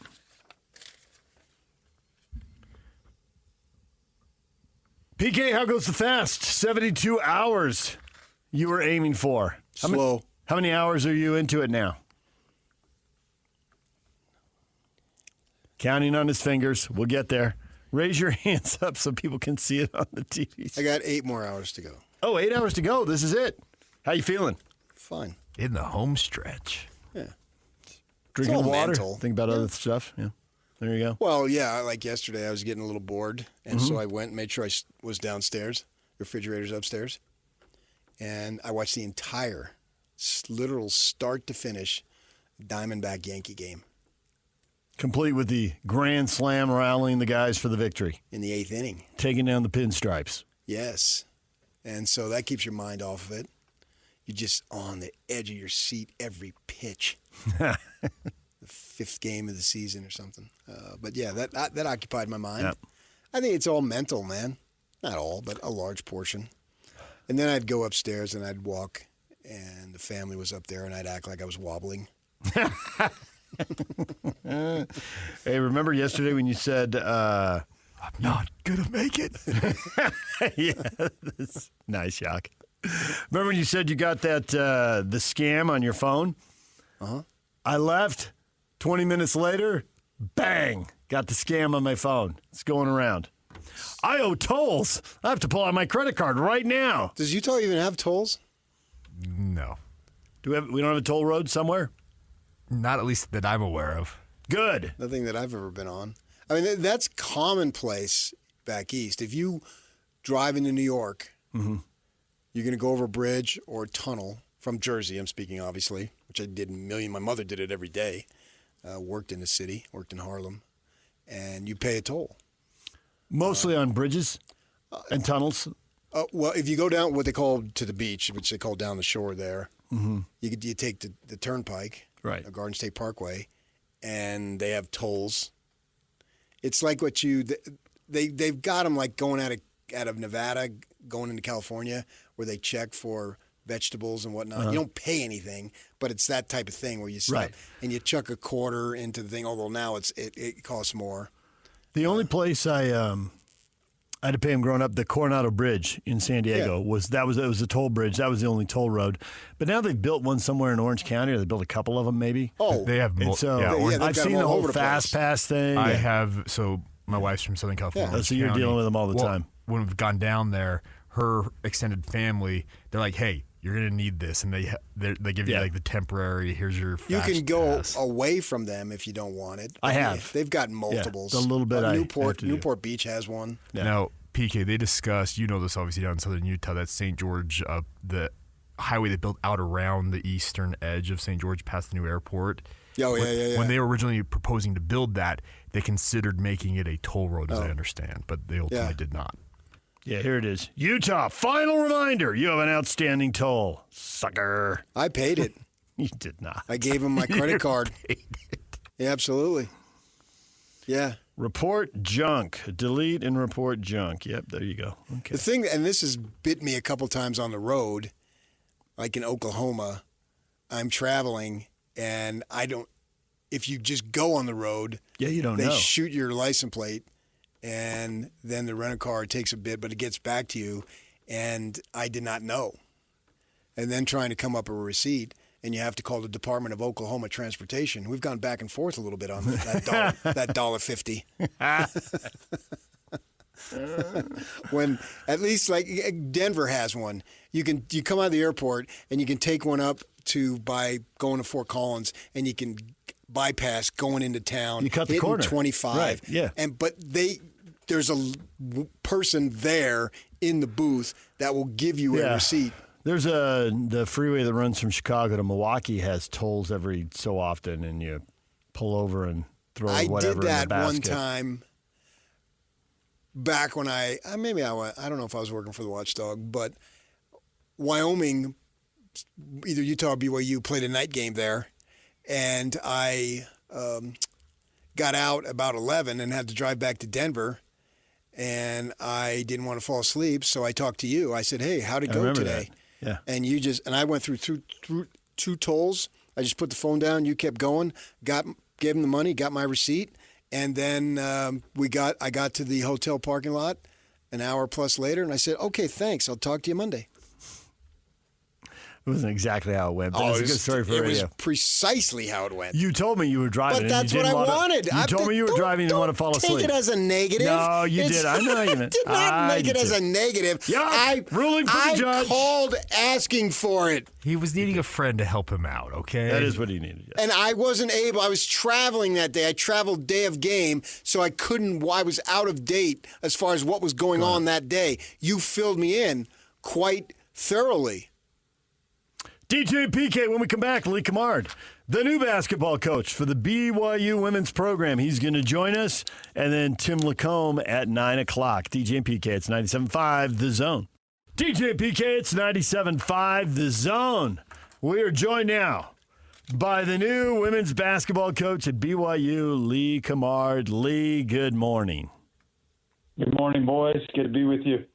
Thanks for joining us. I'm just curious if back in the day when a young, rising basketball player named LaComb started just shooting a breeze with the beat writer from Arizona about, I don't know, where to get Cafe Rio in Arizona. If you thought you'd fast forward 20 years later and you'd be talking to PK again on the radio about being the women's basketball coach at BYU.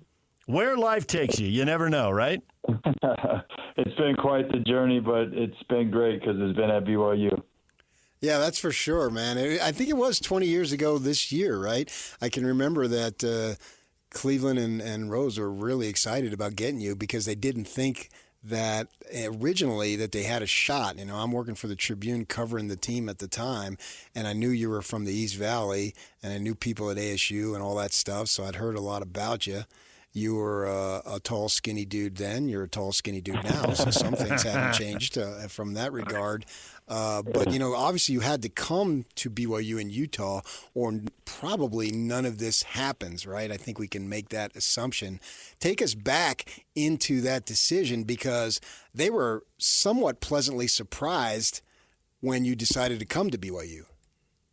Yeah, when I think back on that, I'm grateful for that decision, extremely grateful for it.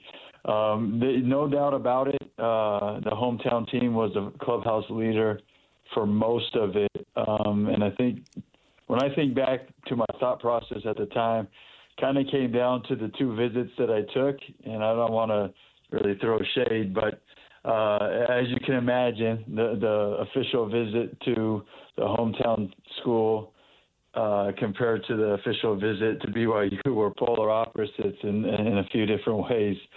And I'm grateful for that clarity during those visits, and it came down to, hey, who do I think I need to become as a human being, as a man, and not so much as a basketball player. And even though that was super important to me at the time. Go ahead. Go ahead. What they should have done then is just kept you at the Institute on the east side of the campus there.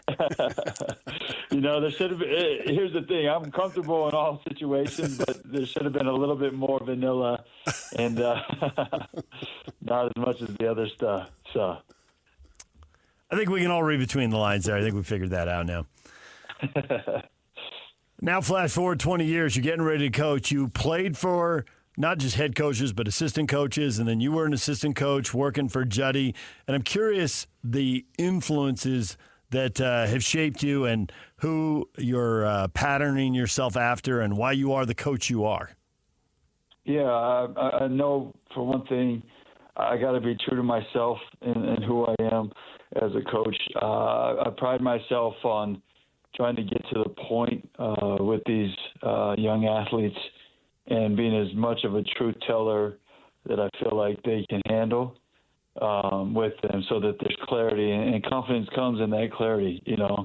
I think I'll have the intensity of Coach Rose at times for sure. I don't know if I can reach his level, but I hope to. And just the basketball knowledge and the study of the game of Coach Judkins as I approach this, but then doing it in my own way of connecting and challenging and finding the balance of these athletes knowing how much I care about them, but know I'm going to push them to great lengths. And just trying to find that balance of all of it and doing it in a way that is receptive to each individual. Some people like it one way and others like it a different way, but just be a very challenging but very connected and thoughtful coach to them. No matter who the coach is, you need the players. Gino Armammy needs the players. Don Staley needs the players. The list goes on and on, right? And sure. We look at the team, and they've been sputtering a little bit here of late. I wouldn't say hit rock bottom, but obviously expectations are higher. That's why a change is made in the first place. And I'm wondering, we always hear about, BYU's got to get the best LDS players. Whatever the sport, it really doesn't matter.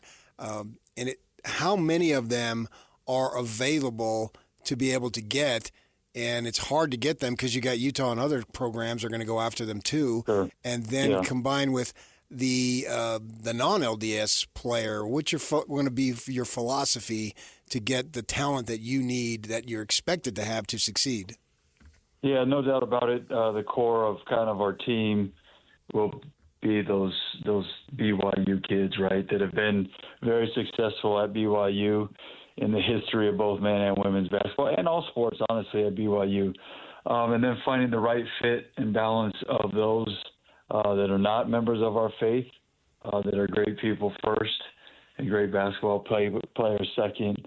But that's going to be the focus, over the years, and it's on both sides. But there's a tremendous amount of highly talented LDS girls out there, and there's usually a couple every year. And it's our goal to reach them and connect with them on a level that they want to come and play here and do great things while wearing the BYU jersey.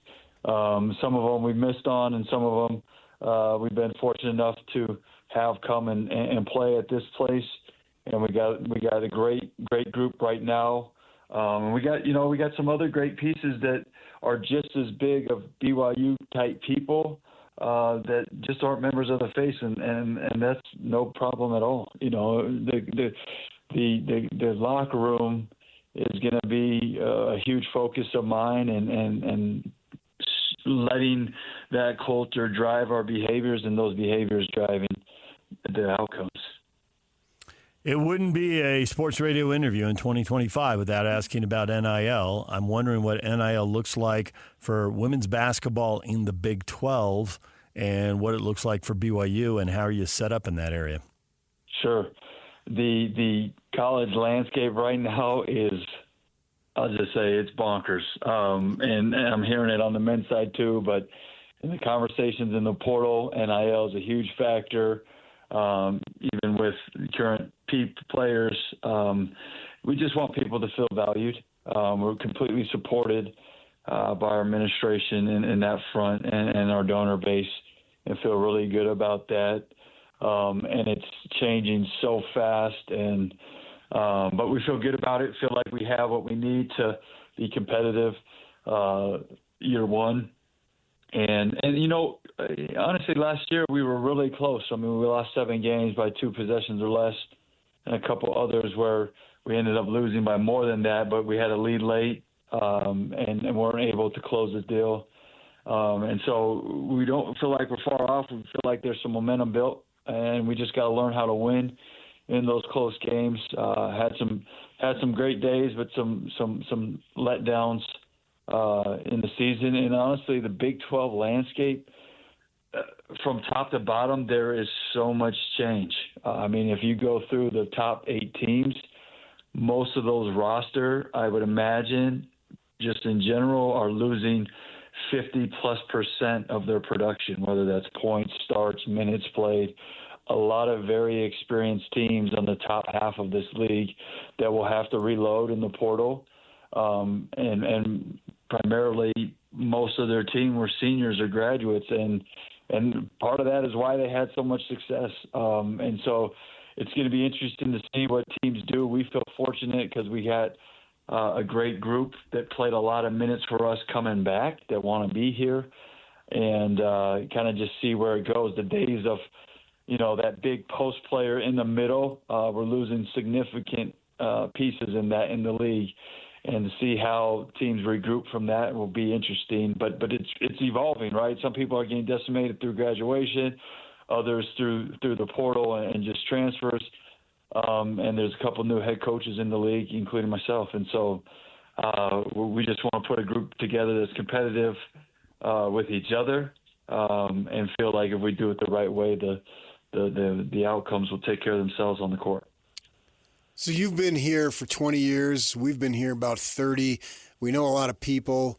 We talk to a lot of people. And for many years in my conversations with coaches at BYU, it was, we're not doing it on maybe a limited budget, but we've got some money. But as things grew, it seemed like the gap got bigger between what was available and what BYU had and what other schools were getting. And the coaches who left with Bronco to Virginia had told me point blank, BYU tries to do it on the cheap. That's a literal quote.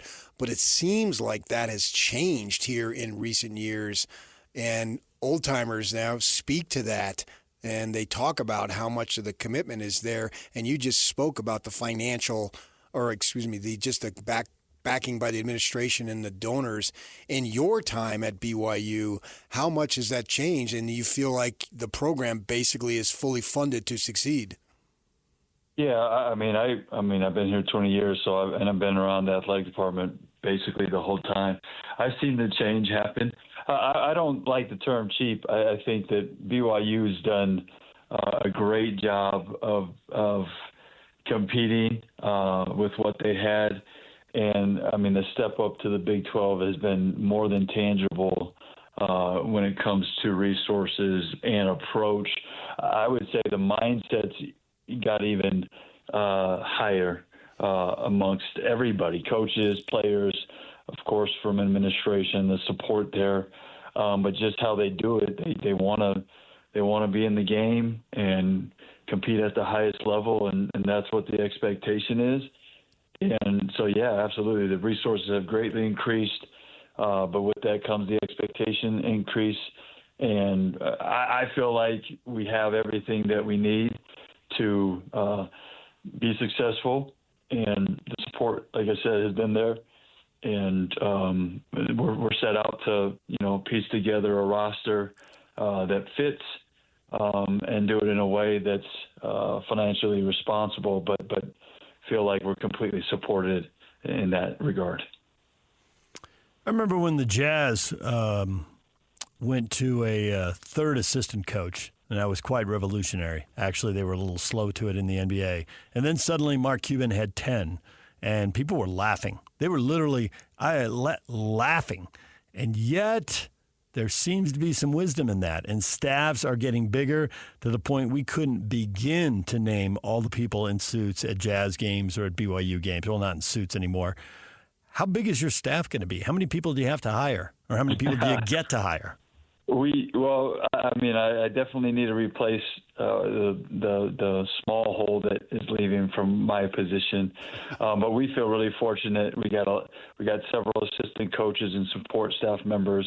We've had some great GAs that have been with us, and we'll probably add a couple there. I think our travel party is upwards of 30 plus. And at times I look at benches, whether it's at BYU or elsewhere, and I'm thinking like, the staff and support staff significantly outnumbers the players, and it wasn't like that when I was playing. But there's so many variables and work that it makes it a lot easier and allows the coaches to focus on what they need to focus on. Instead of some of the tedious things that are part of the job. We got a great staff, and moving forward, obviously need to replace myself, and just want to really focus on the fit of this place and who makes the most sense there, and then focus on what they can bring to the table after that. Do you think Delaney Gibb, who's an outstanding player, probably your best player, can say, hey, either I get more money, you're going to lose me, and I'm going to take Demon with me because she's dating him, right? So she kind of got you hostage there? Yeah. Delaney is a fantastic player and an even better person, and she wants to win and win at the highest level, has super high individual aspirations, but fully committed to doing it as a group, and knows that her success and those aspirations come as she raises the level of the program. I don't know kind of the stipulations she's put on Jaeger, but I think she's letting him run his own race and will be a sounding ear in that process. But those are truly two of the greatest young athletes in the country, and they do it the right way.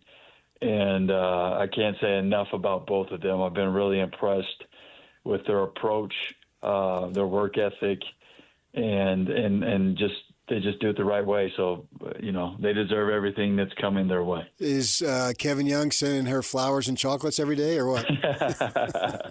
I think Kevin has a great relationship with both of them. And he's navigating the wild west of the portal currently too, and and we're all trying to just do the best we can, but I think fit's super important to him as well. I'm sure they'll put together a great roster going into next season, and I know he's fully supportive of Jaeger and his aspirations professionally, and. Time will tell. We'll see. Well, Lee, congratulations on the job. Good luck going forward. We'll be watching.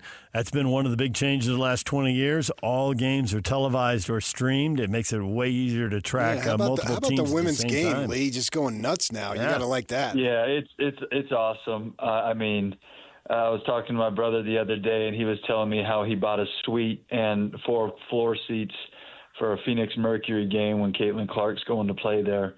And never in my wildest dreams did I think that would happen for him. But I think it just paints a clear picture of the sport that's growing in the women's game.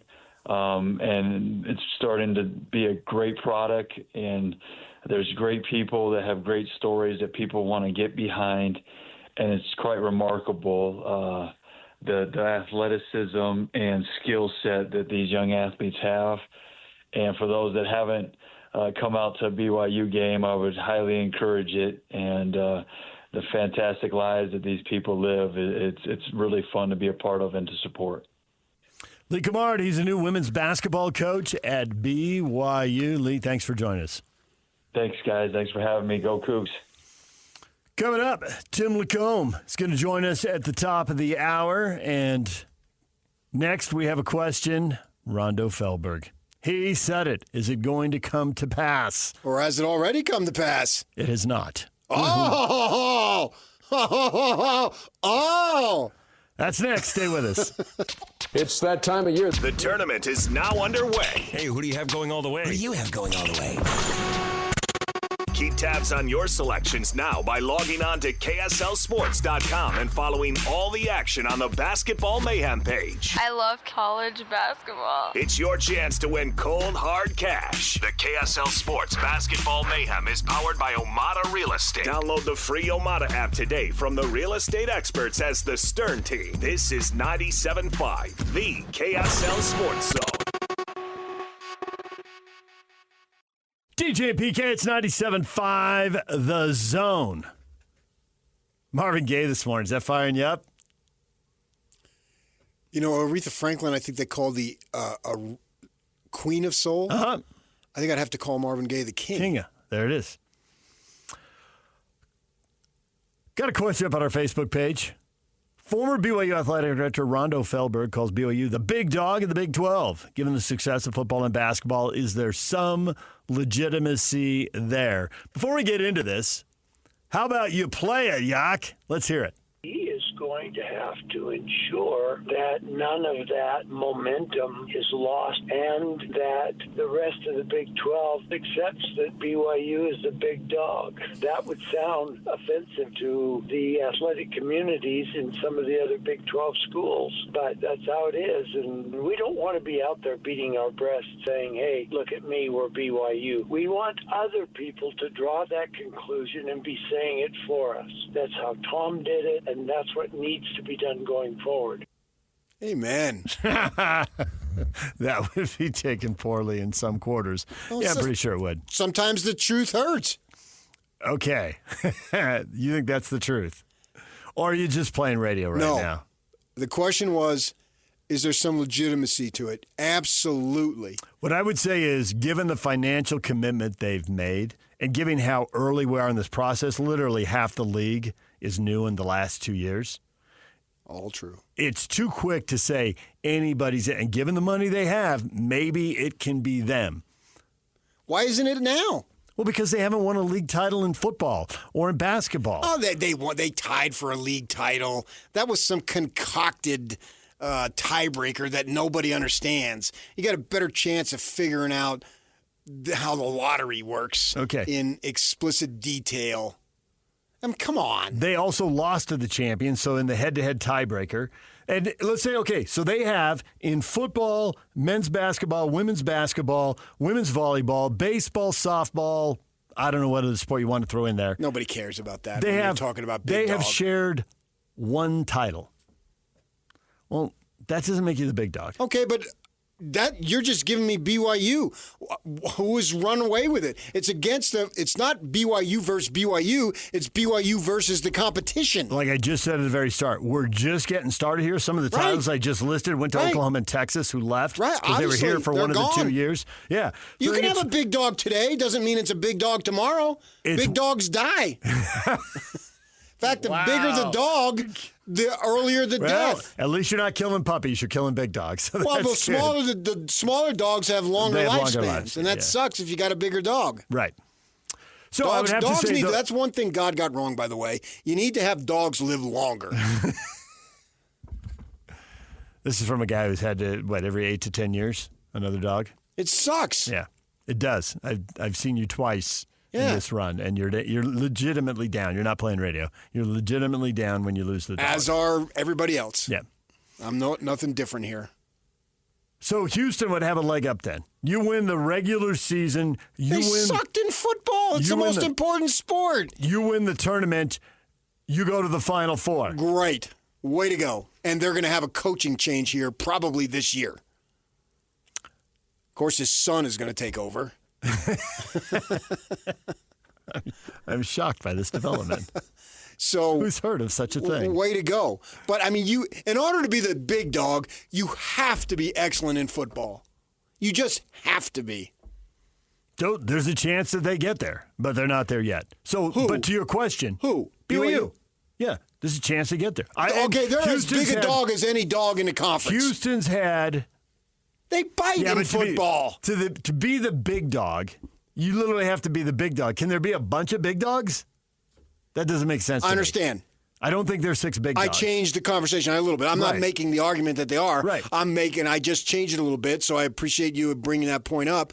There's no dog bigger than BYU. How about that? Right now. Yeah, you can argue that. And I don't think it's just you go to Houston, numbers.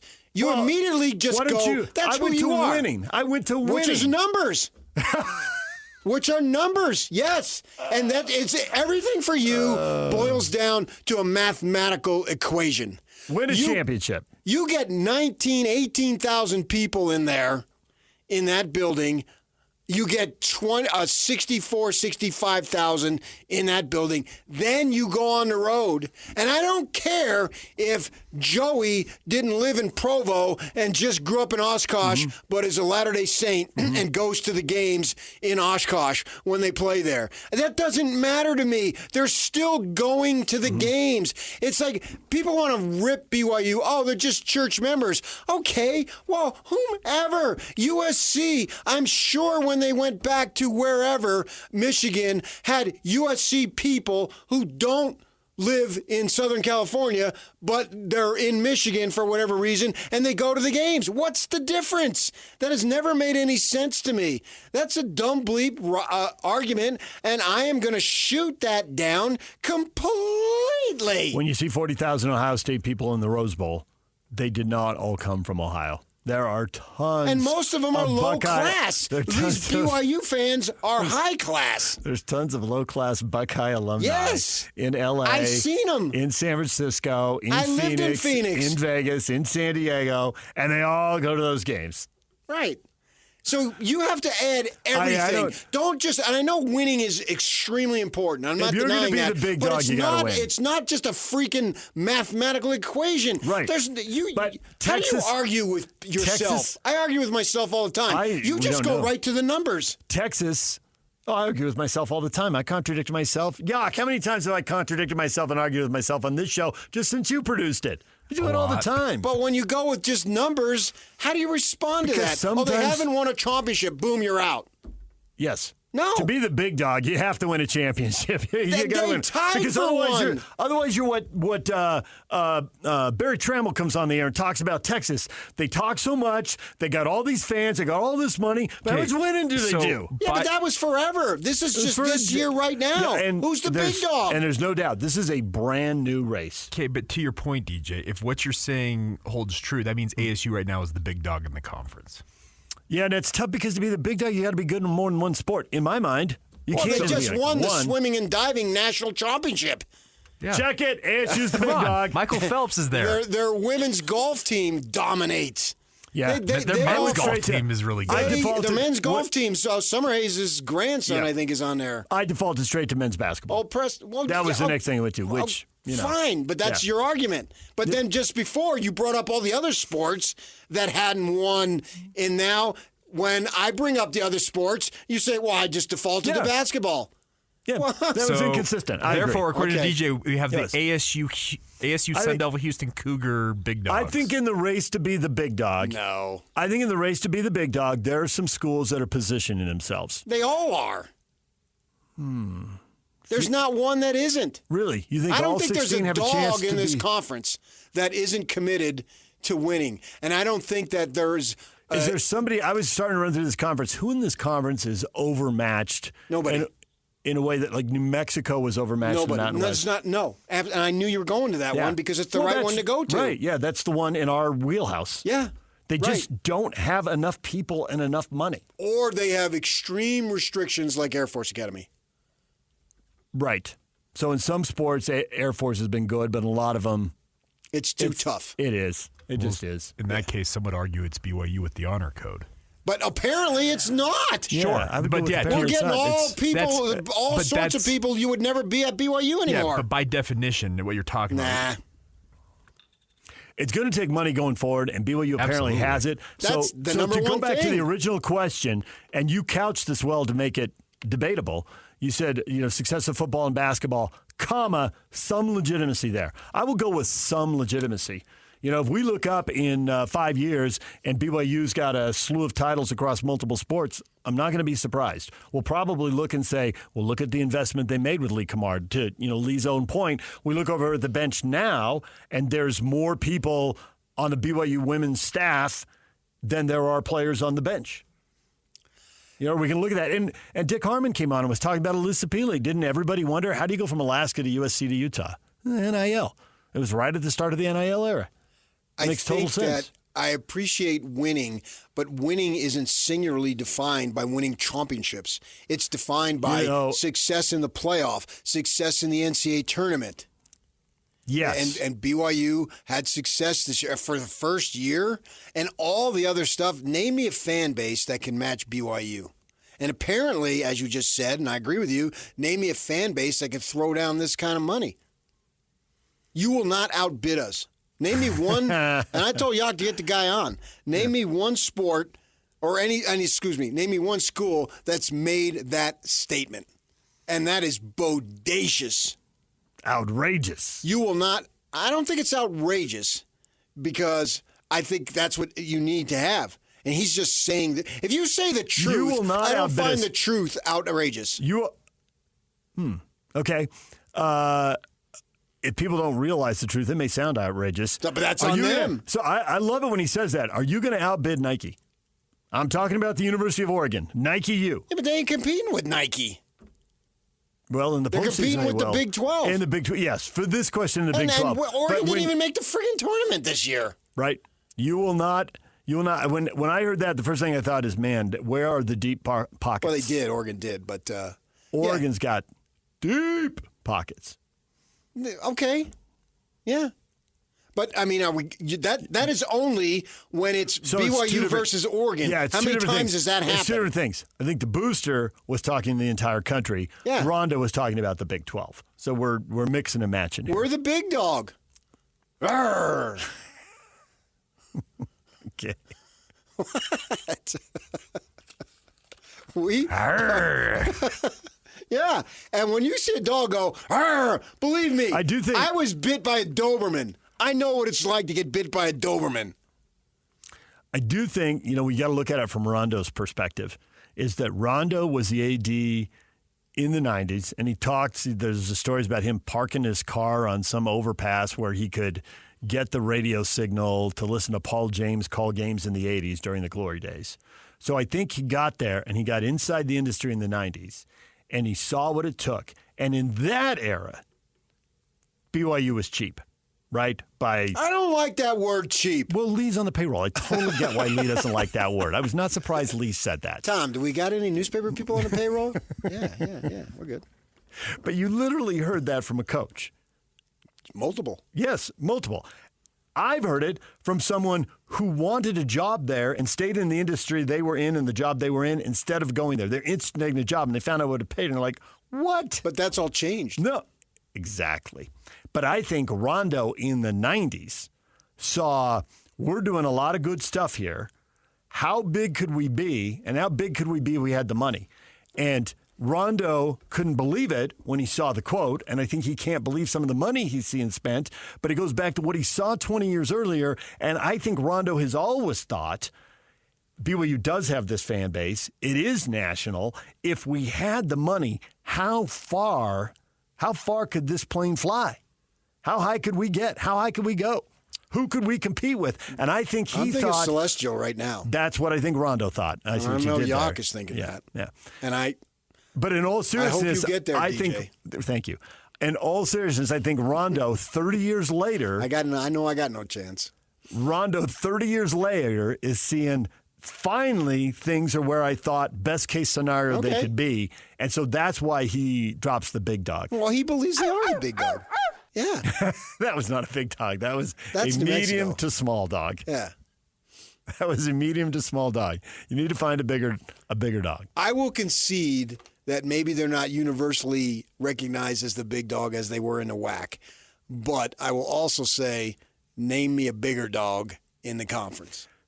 There's a lot of parity in this league, and I think everybody has said that and acknowledged that. And they're positioned. It could happen. We could look back in a decade and say, wow, look at that decade. They're positioned as well or better than anybody. There's only one school that is getting the number one recruit who was on display last night, national TV, dunking all over the place, and he's coming to Provo. He is the finest player ever to come out of Hurricane, Utah. Okay, wait a minute. How do you argue with that? That's a fact, right? Let's get all the Hurricane MVPs and line them up. And you got him. You weren't even there, speaking of KY, you weren't even there a year. And you got him. You got him, man. He said no to Kentucky. He said no to North Carolina, no to Kansas. Alabama's hot now. He said no to Alabama. He said, I'm going to BYU. Has there ever been a bigger statement than that in the history of BYU athletics? No, no, and no. 2 Final Fours in 5 years for BYU? Because the big dog in basketball more than a couple Sweet 16s. The big dog in basketball is Houston. Back-to-back league titles, two Final Fours in 5 years. Today. Right. But if you're going to be the big dog, you got to surpass that. And to your point, football's a bigger deal, And Houston's had it going at times in football, but not in the Big 12. I don't know that you do. That's based on because you got that in your back pocket, so you're going to run with that. If you go to the Elite Eight and Houston gets beat in the first round, but they got to cut down the necks in the last regular season game, who had the better season? That's the thing about basketball, and maybe with the new football playoff, who had the better season? Ohio State, if you mess up the Michigan game?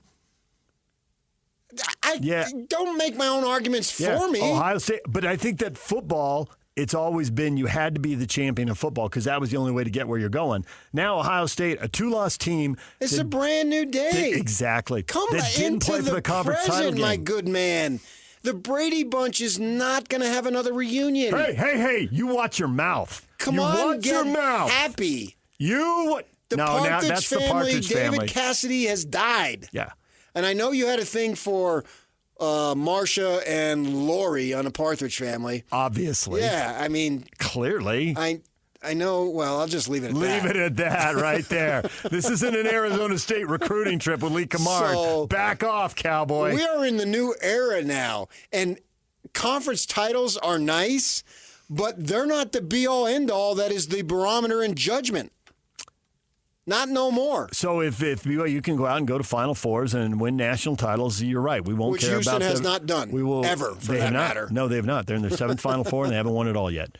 I was thinking about Arizona, though, because they were, as you like to point out, the 5th-place team. The one time they got to the mountaintop. They've been to 4 Final Fours, but they won it all once. And they'll take that every year. Yeah, they were 5th. And they took 10. And you can do that in this conference. And they took, right. More likely. Agreed. Yeah, it's obviously there. But they got to do it. DJ and PK, Tim LaComb joins us. Coming up in 15 minutes right here on The Zone. Ladies and gentlemen, may I present... This is JJ and Alex. Greatest era in BYU basketball and football. BYU's football team who finished their Big 12 play at 7-2. They finished the season 11-2. And now this BYU team goes to the Sweet 16 the very same year, the second year in the Big 12. And because I started to think, okay, what are the great years of BYU basketball? You go straight to Danny Ainge in 1981. BYU was coming off a great year in 1979, and all of a sudden Jim McMahon's their quarterback. The guy's a star, but they pull off the Miracle Bowl win. Danny Ainge leads BYU to the Elite Eight. One shining moment, you know where that all really started? The 1981 NCAA tournament. One of the reasons why we have what we have today was because of what Danny Ainge did. That year, to me, with the star power of Jim McMahon and Danny Ainge, combined with what those teams accomplished on the field/court, puts them number one. Catch JJ and Alex afternoons from 3 to 6. Presented by G2G Bars on 97.5, the KSL Sports Zone. Is your financial advisor... DJ and PK, it's a Win Tickets Wednesday. Caller 12 right now, 801-575-ZONE, and win a pair of tickets to see Volbeat in their greatest of all tours worldwide on July 19th at the Utah First Credit Union Amphitheater. Call right now. Number 12, 801-575-ZONE will win. PK, I know you're not a big movie guy. You go mostly because your wife makes you go. Val Kilmer passed away yesterday at the age of 65. I know that it would be untrue. I know that I would be a liar. Can you believe he sang in that movie? He was Jim Morrison in The Doors. Awesome. He was fantastic. Awesome. Yeah. And I don't even know that was his best role, and he was brilliant in that role. Doc Holliday, the Top Gun. Doc Holliday was fantastic. For me, it was The Doors because I've been a Doors fan, and Jim Morrison is a mysterious figure. I know someone in town who went there and sent me pictures from the grave in France. Oh, really? And I couldn't top him because I don't have the money to go to Europe, I guess. I don't know. Maybe I do. I've never been to Europe. He spent some time there. But what I did is I got back to him this summer. I was in Macon, Georgia, and I sent him the grave sites of Dwayne and Greg Allman. When you do your last show, will you please reveal the names behind all these stories? Sure. Good. A lot of people are going to be super surprised. Years to come, my man. I understand that, and that's why there's no rush. That's why it's the last show. So watching him, and that was a bizarre movie because he was a bizarre man, Jim Morrison, and Val Kilmer. Captured. I felt like Jim Morrison was, the Doors run was too young for me to experience firsthand. Right. But I felt like, gosh, that's Jim Morrison. That's exactly how I felt watching the movie. Yeah. It's like he absolutely captured it. Yeah. It was brilliant. And, I wasn't barely out of diapers by the time Jim Morrison was dead. But watching that, and then 65, wow. And I know he had throat cancer, and they had in the not the remake, but the updated version of Top Gun. And he did play a little bit of a part there, not as big as the first part. But yeah, I mean, he is what we had a few weeks back with Gene Hackman. That prominent, I think. Right. I mean, I can hardly name you 3-4 movies that guys and ladies have been in, but I know this guy. That's the real measure right there. Someone who's as casual movie fan as you getting into it. Right. Yeah. The Doc Holliday, I think, was his best. I know Batman was great. Batman, yeah. The Doc Holliday Tombstone. I thought that movie was incredible. I've got no problem with that. I'm not really into Westerns, so when a Western draws me in like that, it must have been pretty good. Yeah, and I had a little bit of a state knowledge there with Arizona. Yeah. That stuff, so I appreciate that. For me personally, it was just a remarkable, I felt literally like I was watching Jim Morrison on that screen, and this was his life. And he was such a bizarre person in just 27 years.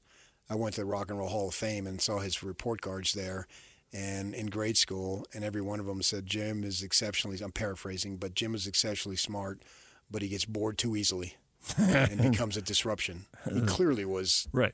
Brilliant. Yeah. And the regular forms of education wasn't doing it for him. Education just isn't designed. The regular forms of education are not designed for people who are off the charts. They're like that. Dumb people like me, that was in the dumb class at St. Peter's in Parsippany, New Jersey for 7 years, and then they finally switched it. Figured out this isn't healthy. Oh, I thrived on it. Are you kidding me? I loved it. I let people know every freaking day. I'm in the dumb class. They think I'm dumb. DJ PK, when we come back, Tim LaComb, jazz analyst for SEG Media. We'll talk Final Four with Tim. Stay with us. DJ and PK, it's 97.5 The Zone. We're joined now by Tim LaComb, Utah jazz analyst for SEG Media. He was on Rick Majerus' staff at the U. Also, an assistant coach to Dave Rose at BYU. Tim, good morning. Good Wednesday morning. I would like to talk Final Four with you. Duke. Okay, my people say that's allowed. Okay. Duke is looking awesome. And I was just looking at a mock draft that had 3 Duke players in the top 10 and 3 more as second-round picks. Now, that's not 6 NBA players because all the second-round picks won't stick. But nonetheless, does that foreshadow a lopsided Final Four, that kind of talent?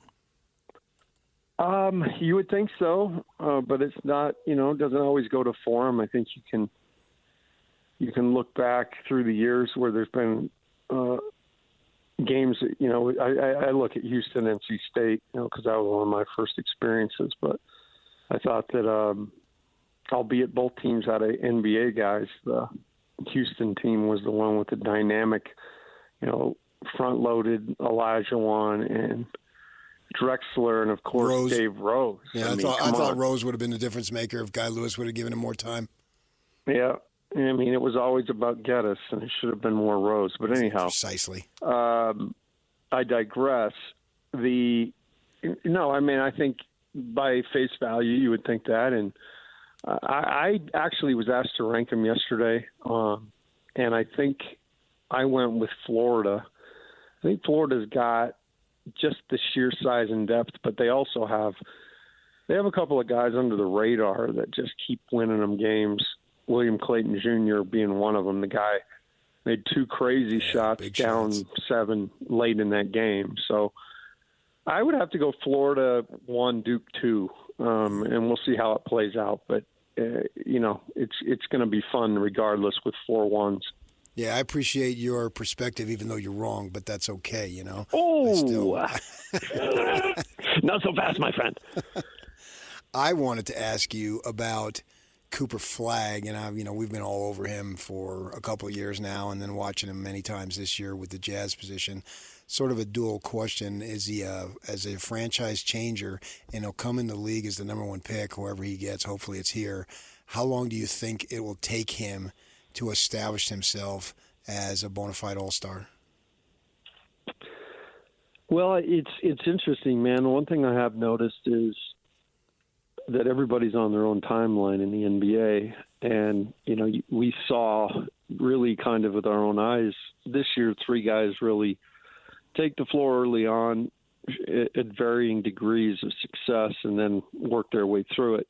The difference is that Cooper's kind of a guy who's all put together. And, I heard a comp the other day that I liked. It was kind of a Kawhi Leonard comp. Obviously, I think that Cooper probably does a little bit more playmaking as well, but I think his star is definitely bright, and there's no doubt the guy will be an all-star. But how soon is always interesting. I think he has a better chance if he were to come here. Yeah. Because I think he's going to get the opportunity right away to impact winning. And I think whoever drafts him number 1, he's going to get, because it's going to be a crappy team. Well, yeah, more opportunity, right? I mean, that's the bottom line. Yes. And it's why Collier has 400 and X amount of assists this year. It's because these guys, in a situation where you're building, you're getting opportunities and reps, and that's how you get better, and that's how you kind of fast track that. Defense wins championships. Are you buying that with Houston, or they just don't have enough at the other end of the floor now? Well, I think defense is obviously huge, and I do know that it travels. I've heard that through the years.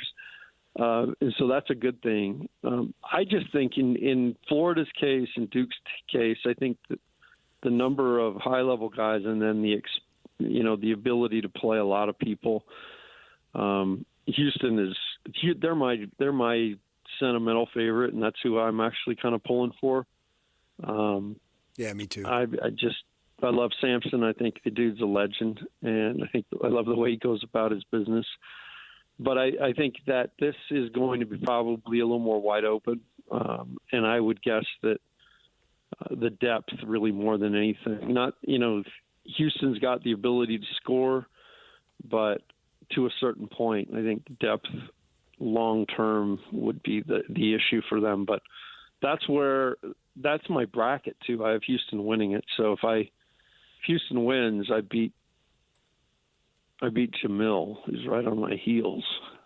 So I got to do that. You brought up Collier, right? And it's just, I'm wondering, what do they have? Great pick at 27, I think it was. There's just no doubt about it. You know, even if he's just a backup for 10 years at 27, you'd take that. We had on Judd, and, you know, he was a prolific shot maker and helped people with their shots. And so the big thing with Collier is, you know, are you going to be able to shoot enough? He brought up a guy, I'm sure you remember, Maurice Cheeks, and he said they both came out at the same time in college, and so he played in some all-star games with Maurice and followed him a little bit there with the Sixers. And he said that once he got in the pros and can devote more time and expertise to it, he became a competent shooter. And DJ and I were talking about this, and we both agreed if Collier is Maurice Cheeks' equivalent, we take that right now. That's plenty high enough because he was a very good player for many, many years, and plus he was sort of unsung on that team, which had some big personalities. What do you think about Collier being able to do that? Well, first and foremost, I think I've really grown into a big proponent of Collier. I liked his film last year when he studied in the draft, but he was on one of the more dysfunctional college teams I think I've ever seen. There was a lot of hype and expectation around Bronny and a couple of those guys, and it was really a tough situation for a guy to thrive. And people forget this dude was the number one prospect his junior year coming out. You pull up the draft, and Isaiah Collier's name was up there number one in a lot of areas. So I think that obviously the situation he picked, it set him back a little bit. And one of the ways it set him back was that shooting because, as a great basketball aficionado once told me, spacing is offense and offense is spacing. And you're not going to get a ton of shots, great shots with bad spacing. So fast forward to this year, and I think Isaiah got here and, his shot was nowhere near ready. And what I'm seeing over a period of time, this season, again, with those opportunities and reps, not just standing in the gym and shooting threes, but trying to figure them out as the game speed happens. I think that's improved him as a shooter, and now he's got the benefit of that whole offseason to work on it. And it really, to me, is the only thing. Sometimes his decision-making gets sped up, but it's because he's got such a high burst factor, and he gets there almost before he thinks he's there. So he's adjusting to all that stuff. But I am a believer in watching from start of the year to now, watching his college tape. I think he can develop a serviceable jumper from three. And if he can do that, he's got everybody leaning anyway, and he can get by people, pretty much anybody. The other great thing is he's big and strong. So once he gets by a guy, he can give him the shoulder. He can finish in the lane. We're seeing more of that with the shoulder. So this is all, as we talked about with Flag earlier, everybody's on their own timeline. But I do believe that is the last little piece, and we already see this dude can see the floor and make passes at an elite level. I'm figuring that this is a group of coaches, I don't know who it was specifically, but somebody worked with Chris Dunn, and his three-point shooting improved dramatically. And I know, there's always differences in player to player and all that, but if they could work with Chris Dunn and get his very low numbers up, and he was older and had been in the league longer, it would seem like that was a tougher ask, and it got done to the point he got a nice deal with another team. That if they can do it with him, then they're going to find a way to get more out of Collier. And he has been improving month to month, so it seems like he's already on an upward trend, even though there's still a long way to go. Great call out. There's no doubt that was probably because, as you say, who would have wanted to try to fix like 10 years into the league, Jamal Wilkes' jumper? Now, they called him Silk for a reason, but it was funky looking. You get a young guy, and you can really start to, especially at the NBA level, you can start to kind of break their shot down. And, when you get a guy like you said, Dunn, that was really amazing. And I want to give a ton of credit because I sit and watch it every night. I think Evan Bradds, Chris Jones are the two guys that kind of in charge of player development for the Jazz. And I watch those guys come out pregame and do their individual work. And, I watch how hard those guys do it first and foremost. I mean, that's a major part of it. Game shots, game spots, game speed is how you get better. So they approach their workouts really well. But those coaches have done a nice job across the board at getting these guys better. So a little shout out to them.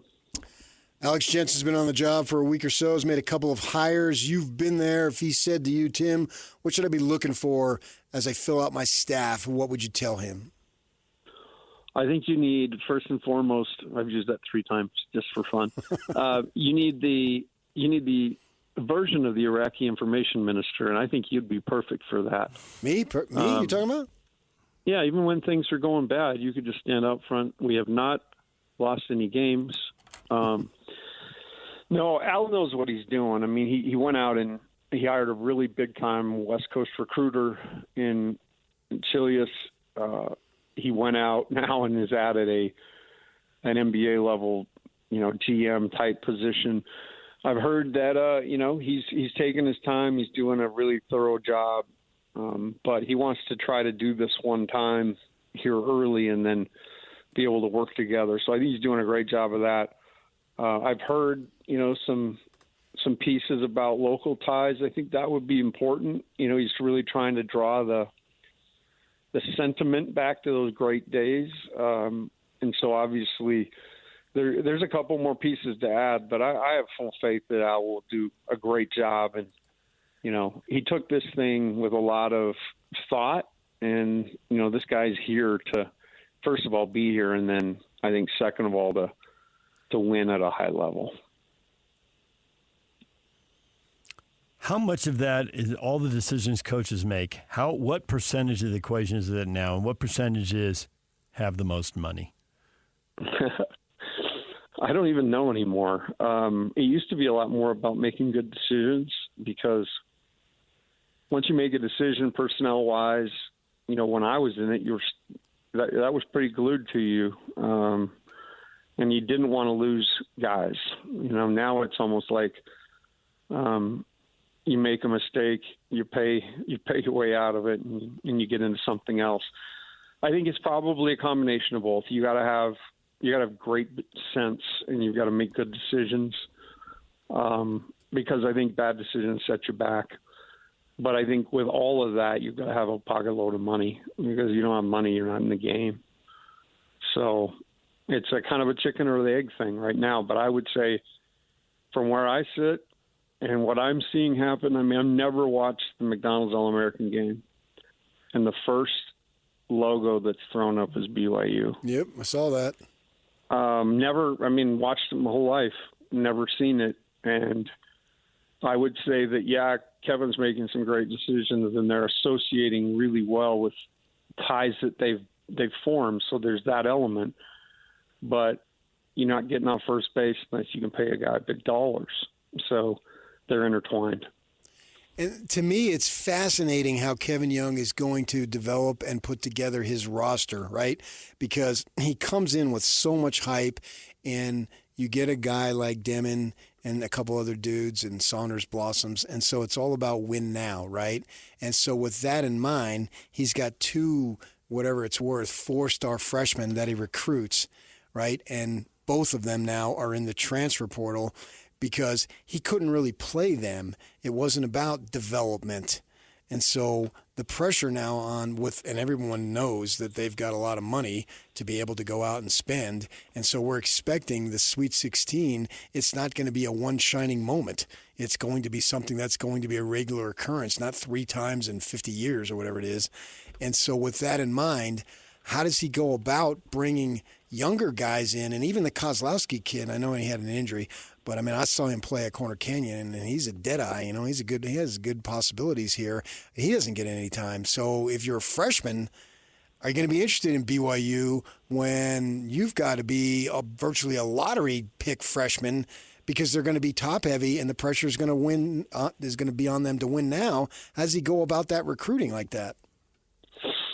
I think it's rinse and repeat across the country. There's no question that freshmen and high school kids have been the ones that have been kind of set back. And it's not, to your point, it's not the high-level ones. It's guys who, for 100 years, kind of became the backbone of college basketball. Yeah, I mean, look at Jimmer when you were there. He was nothing as a freshman. That's right.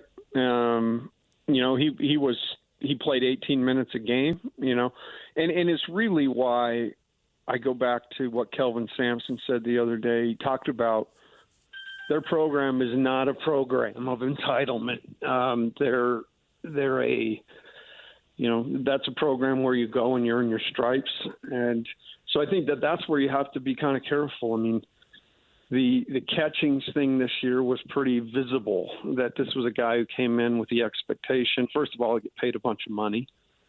And then second of all, to play, regardless of whether it impacted winning or not, his expectation was to play. And I think that the season was made when they sat him down and realized that guys behind him that have been working at it, like, Stewart, Mag, clearly. Dawson Baker. Right. And those were the hard decisions. Like, if Kevin doesn't do that and he's too stuck in, no, I'm paying this kid, his aunt is a legend in college basketball and she can really hurt us on Twitter. Right. If he's thinking that way, the team doesn't do what it's supposed to do. So again, it's almost like the money question. There's a place, and the best part about BYU, and even Utah for that matter, is there's kids growing up that want to be there. So use them as your backbone, right? And pepper your roster with a bunch of dudes that want to be there, and then surround it with these high-level guys like AJ and like Yegor. But those guys, if it doesn't work out, like in Catching's case, they're not bigger than the program. And, the minute he could, he transferred, and you move on. But, those are going to be big, big decisions here on out. You've watched a lot of AAU basketball over the years. I'm thinking you haven't seen players play up 4 years. You've seen 15-year-olds go against 16 and 17-year-olds play up a year or maybe 2. But college freshmen are asked to play up 4 years. Why in the world would a freshman be able to beat out a fifth-year senior? Why should Catchings be able to beat out Mag? I mean, there's just no reason that should happen. Did you say MAGA? I think it's Mag. Mag. Okay. There's no reason that should happen, and yet freshmen expect it to happen. Why? Look, these high draft picks, Texas, Oklahoma, Rutgers, Illinois, how far are you going to go in the NCAA tournament counting on a freshman unless he's the best and he's Cooper Flagg, and maybe DeBonsa will be that. But otherwise, why spend money on those guys? They're going to transfer after a year anyway, or you're going to ride with them, and then how far are you going to go? Yeah, and so, again, if I were to – I've been gone 5 years. And if I were to, which isn't going to happen, never happen again, but if I were to venture back into it, I would know the first place to start because of all of that. Basically, the logic that I was going about for 15 to 20 years is all completely changed now. And you have to be mindful that, freshmen aren't always going to come in here and help you. So maybe you let a freshman go somewhere else and then prove that they're better, and then we'll go peel them off. It's stuff like that. So new day, new age, still awesome, but just different. All right, Tim, we'll leave it right there. And you've got, remind us your Final Four pick again? Houston? Houston's my pick, yes. Okay. Who do I think is probably going to win it? I think Florida's probably going to win it. All right. We will talk to you again next week. Thank you. Yeah, see you guys. DJ and PK, it's 97.5 The Zone. Everything you missed in this show next. Second greatest soul tune ever. 9 a.m. Slacker Radio headlines brought to you by Trajan Wealth. Call Trajan Wealth today, your local trusted financial fiduciary, 801-899-7600, or visit their website at TrajanWealth.com. All right, if it's 2, who's 1? Al Green, let's stay together. I get number 1. I don't know about number 2, though. Oh, and this really? is a good song. I like this song. It's a good song. See, but you weren't old enough. This was an anthem. Yeah, that's in the an problem. era. That's the problem right there. I wasn't old enough. And neither was I, but my sister, you're the oldest. I had older sisters. Exactly. It makes a huge difference. They trained me. Musically, you're way older than me. Not chronologically, but musically, because of that. Yes. And I really didn't appreciate Marvin Gaye until like the last 5 years of his life. And he died way too young. Well, he was shot by his father in his 40s. Horrible, This was an anthem. And listen, and it's an anthem that was back then that applies even more so today. I mean, come on. I'm with you on Al Green. This brings everybody together. Even those initials that you just said in the last segment. You know what I mean? I'll tell you what's going on. Come talk to me and I'll tell you. Listen. Yeah. Hi-yi-yi-yi-yi. Okay, don't ruin it. don't. Golly, man. That's not ruining it. Oh. Everybody does it when they listen to it. You got to go that part. Let me just put that up on poll question. Marvin Gaye would have loved that you ruined it because that meant you were connected to the tune. Very few can actually sing like he sang. I get it. But you don't think the record people were thinking, sweet, mangle it as much as you want because that means you're into it.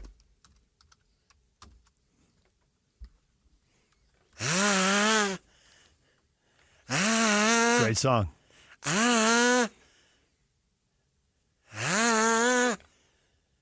He could have just gone the whole tune and just gone, and that would have been good enough for me. It's all right with me. I put the poll question up. David DJ James, does that ruin it? Yep, nope. Vote. It's not going to make any sense to people on Twitter who are listening to the show, but I'm not worried about them. They're not paying the bills. It's supposed to be ruined. I can't sing like him. Then just... No! You got to sing. No. Let the song wash over you. No. When I go to a concert and I'm going to go but you're drowned out there. That's safe. You're not drowned out here. But everybody does it. If you know the words, you are required to sing. That's part of the fun. It's like you need jelly with peanut butter.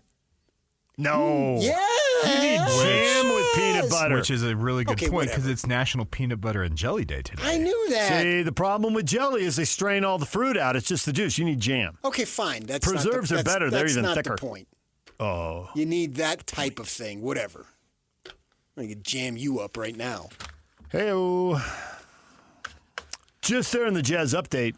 I think that is probably the reason I have the most expectation, confidence, the most interest in watching Isaiah Collier's development. There's no guarantees. There's nothing that's guaranteed. Injuries can take everything away from you. Death and taxes. Death and taxes. There it is. But in the NBA, Will Hardy talking about Isaiah Collier, what he's basically saying with his ability to adapt to scouting reports in the middle of his rookie season after 2 bad weeks and adapt, he's saying he's got a basketball IQ, and he's saying he's got the desire, the will, the chip on your shoulder you talk about. He was the number 1 recruit. He fell down. He wants this to work. He's trying to figure out how to make it work, and he is figuring out because he's got the IQ, the basketball IQ you crave. That's what I heard Will Hardy saying in that update. That is a major positive if you're thinking, I think there's something in Isaiah Collier, and I want to see what it's going to be in a year or two. Bet on the guys who have the basketball IQ, who you got to be able to think the game, and you got to want it. Because everybody is wildly talented. Right. So now what separates you? No, in the gym this summer. Yep. Judd talked about shooting, 1,500 shots or something a day. And you probably coach somebody who just doesn't get it. Well, he does get it. If Isaiah ever came in here right now, his rookie season, the way he's playing, I would look at him and say, I'm so in love with you. That'd probably weird him out a little bit. Like, who's this guy? What the heck's he singing? But we'd have a connection right off the bat. Okay. Yeah. He would pass it to me if I was open. And I love the way he tries to attack the rim. You know, we get so caught up in the 3-point, and that's all good. The other night, what were they, like 14 of 52? Did I really need to see them miss 40 freaking threes? Is that really the way the game is supposed to go? If you're trying to get Cooper Flag? I mean, I guess it doesn't matter this year, but come on, man. There's something to be said. I see a lane and I'm going to go down and I know I'm going to get fouled, but so what? And I'm going to make free throws these two guys. We get distracted on Wednesdays.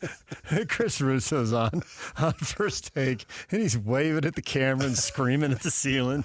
I love that guy. It's hilarious. Stephen A. Smith, he wants to be the toughest guy in the room at all times, is just left giggling like a fifth grader. That dude right there, Chris Russo, Mad Dog, he entertains me. He gets it. Oh, my gosh. He's a hero of mine in sports radio. He gets it. I've read stuff on him to see how I can get better. And his kid is a lumberjack, right? Or has he moved on now? He was coaching last offseason. I haven't looked this season. Okay, yeah. He was at NAU as an assistant coach on the staff. Yeah. All right, Jazz tonight, and we can continue to watch the young guys' development. What will Filipowski do? What will Collier do? It is intriguing. There are 6 games left in the season, including tonight's game in Houston. Jake Scott, Tim LaComb, 5 o'clock with pregame, 6 o'clock for the tip. We just had Tim LaComb on. He wants Houston to win it, but he thinks Florida's going to. I want Houston to win it too, but I think Duke is going to win it. I thought Florida was going to win it watching the SEC tournament. Tech had that game. They tripped all over themselves. I thought Florida over Duke, and now that I've watched the NCAA tournament, I think Duke over Florida. Auburn with the injury, I don't see how they're going to do this with Broome, but I think Duke is overwhelming. Too much talent, too smart, too poised, just too much of everything. Now watch Houston beat Duke, but I am so intrigued. Well, for that. I actually wanted to see Houston Duke in the final. This tournament needs some upsets and some so okay, do it. But if you're a number 1 seed in the final, are you just an upset based on some Vegas odds, which are low? I don't know that there is an upset now. I get that it's a small upset, but at this point, that's all we get because you're right. All we have is ones. We don't have NC State. Were they an 11 seed last year? I think they were an 11. Small upsets doesn't really fly in the NCAA tournament. What you want is like a Villanova, several years ago? Yeah, Villanova 3 at was the buzzer. Yeah, that was awesome. Yeah. Yeah. A game like that because North Carolina had just hit a big shot right before that. Right. And they come down and two big shots, 2 lead changes, final 10 seconds. Archie Acano passes it. Yep. I can't even remember the guy's name, and he just fires up a 3 at the buzzer as it's going off. I was in Palm Springs at a restaurant bar that night, and I let out a huge scream. I didn't care who won. Was everybody watching? It wasn't very crowded that particular night. I don't know, people had cleared out or whatever because obviously it was a Monday. But, it was that's what I want. But I am so intrigued by Duke. I want to see, okay, you're going to get all sorts of defensive pressure. I'm speaking of you, Cooper Flagg, and how he's going to handle it because he's coming here. And not just once or twice a year. He's coming 41. 41 home games plus playoffs? Yeah, I probably have to wait a year or two before the postseason comes, but it'll be here. He's coming. I'm going to go out and get a personalized Flag Jazz jersey. I'm going to beat the rush. Get them made now. Yeah. Other question we pondered this morning, Kyle Whittingham said the Utes are looking for a go-to receiver. Do you think they'll have one? No. Well, if you're looking for this year, if you want to go the next 30 years, yes. Well, I think Kyle was talking about this season. Oh, okay. That's how I took it. You can take it however you'd like. Eventually I think they're going to spread the ball around. I think the tight end will have a role. Look at what they did last year in New Mexico. They did have 2 guys. They had an 800 and 700-yard receivers, and the leading receiver went to Arizona. He went to U of A. Yeah, both those guys transferred. Yeah. Where'd the other guy go? Is he here? I'll have to look. Yeah. Right. They were prolific. Jason Beck's offense last year, and I know you have to take it into consideration with the competition, but it was one of the best in the country. That's a fact.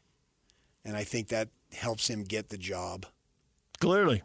And the quarterback helped him get the job. And even though they weren't signed, sealed, delivered together, realistically, they know they're good for each other, so they weren't going to go opposite directions. And Beck had time to study offense as a player because he didn't play a lot because John Beck was ahead of him. But he stuck it out.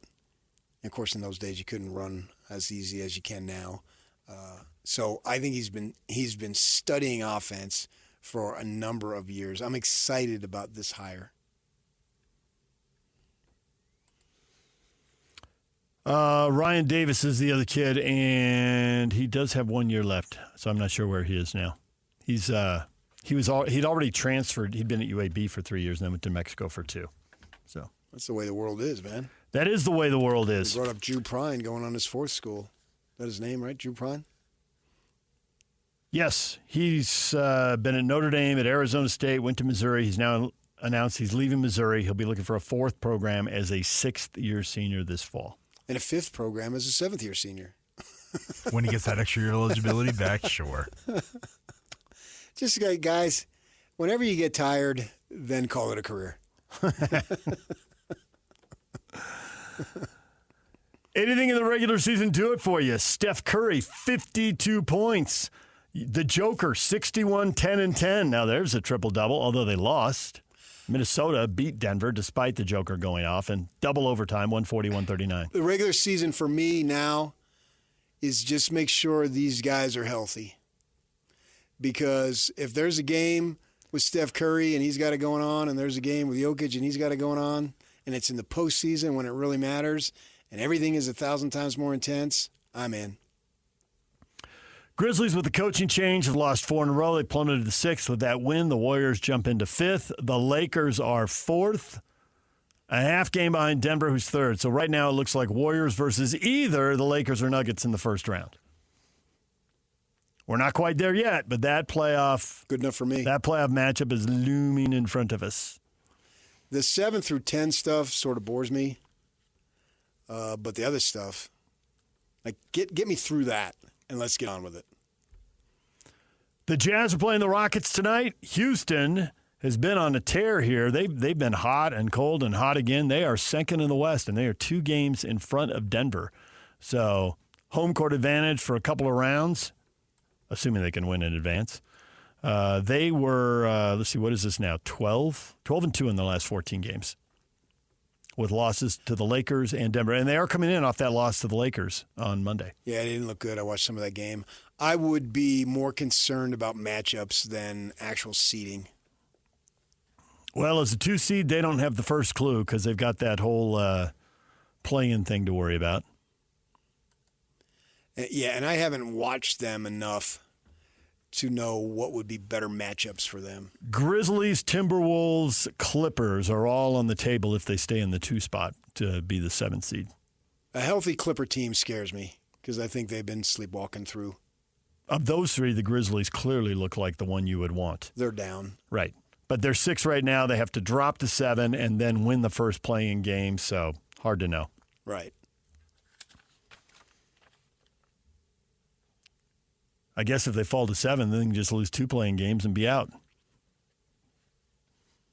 Which matters to Ute fans because Dallas is 9. So let's say Dallas wins and beats number 10 Sacramento. So now Dallas is waiting for the loser of, say, the Clippers and the Grizzlies. So once you run into the play-in thing, you're going to have to win a game. If you lose 2, you're out. If Dallas can beat the Kings, and then let's say they get the Grizzlies, and if they can win that game, then Dallas is in the playoffs. That's 2 more weeks of Alex Jensen coaching the Mavs. Kevin Young was in that round that you speak of, and they went to the Sweet 16. Woo! All right. So you can still pull it off. Yeah. Because I think the Suns lost. They got swept. They lost pretty quick, yeah. But yeah, it was either 4 or 5. It didn't go long. I believe it was a sweep. Yeah, okay. And I think it was Minnesota swept them, and then he came. Young was here. Came to Provo. Yeah. All right. Anything else we hit in this show you want to mention? Damn the torpedoes. The torpedo bats. Had some low-scoring games. Dodgers 3-1 over the Braves. That was low-scoring.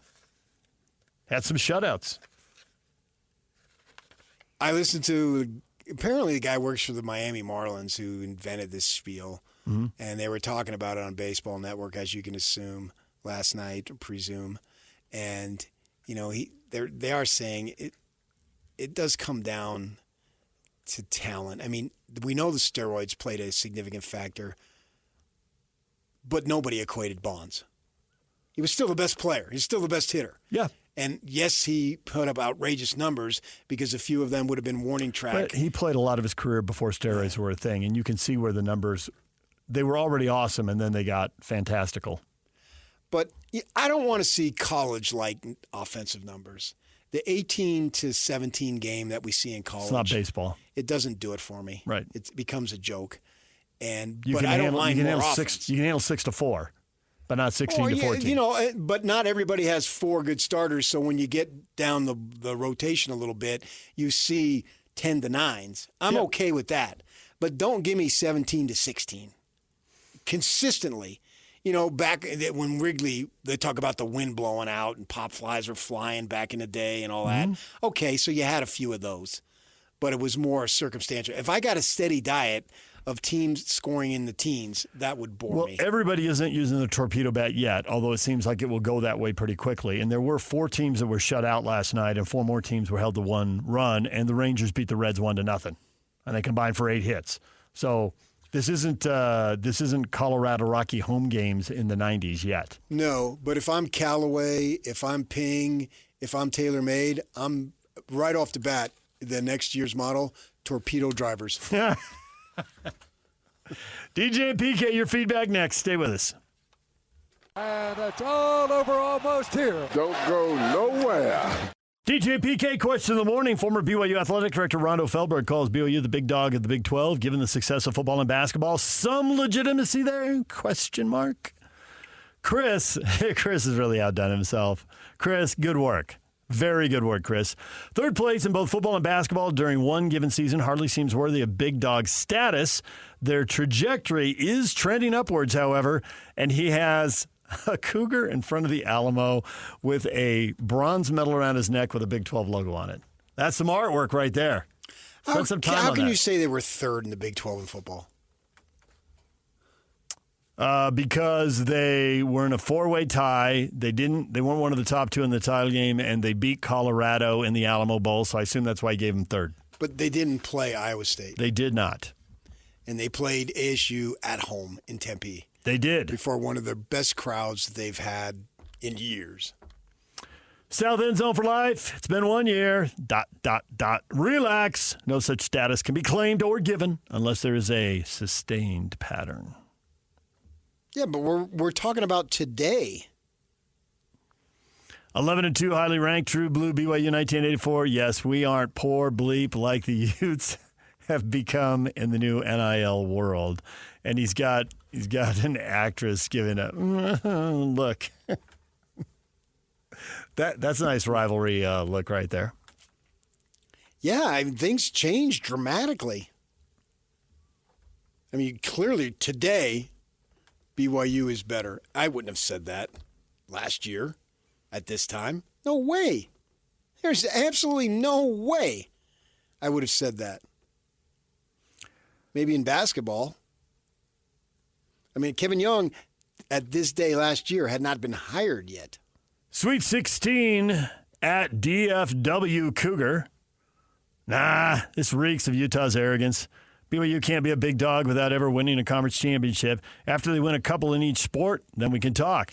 Are they competing well in both major sports? Yes. See, I disagree with that. Kevin Young is not about winning conference titles. That's not going to define him. So if you're 2nd or 3rd in the conference, but then you go to the Final Four, who cares about winning the conference championship? Now, you'd rather be Houston and just win everything, regular season, tournament, to the Final Four. But if you had to pick one, I don't know about if you had to pick one, I'd pick the tournament. So you'd be shrewder not to peak earlier. So don't win the conference title. You're still playing your best ball in the conference tournament. You're so good you don't have to play your best ball to win in the regular season in the conference tournament. Yeah, I don't know about this conference to be able to say that. Cougars, dogs at primarily a Coug. Hopefully in 5 years, but not currently. But if there's a big dog right now, I think BYU deserves as much consideration as anybody. And I understand that's logic, since, as you pointed out, half the teams are less than 2 years into it. So who is a big dog? What's Colorado going to do? They just extended Dion, gave him a 5-year, $54 million contract with incentives. All right. And the buyout, I looked at it, it starts at $12 million and goes all the way down. So Dion to me and most folks, has made a commitment. And it seems like he's going to be there. You never know these days. You never know, but the buyout is your best peek behind the curtain. Fourth and fifth year, it's down to like $3 million. It goes down. Right. But we're talking now. What is he going to do? Because he had some talent that he brought with him, and they were pretty good. And so that's an intriguing story unto itself. We could talk an hour on that one. DJ and PK, Jake and Ben are coming up next right here on The Zone on a Win Tickets Wednesday.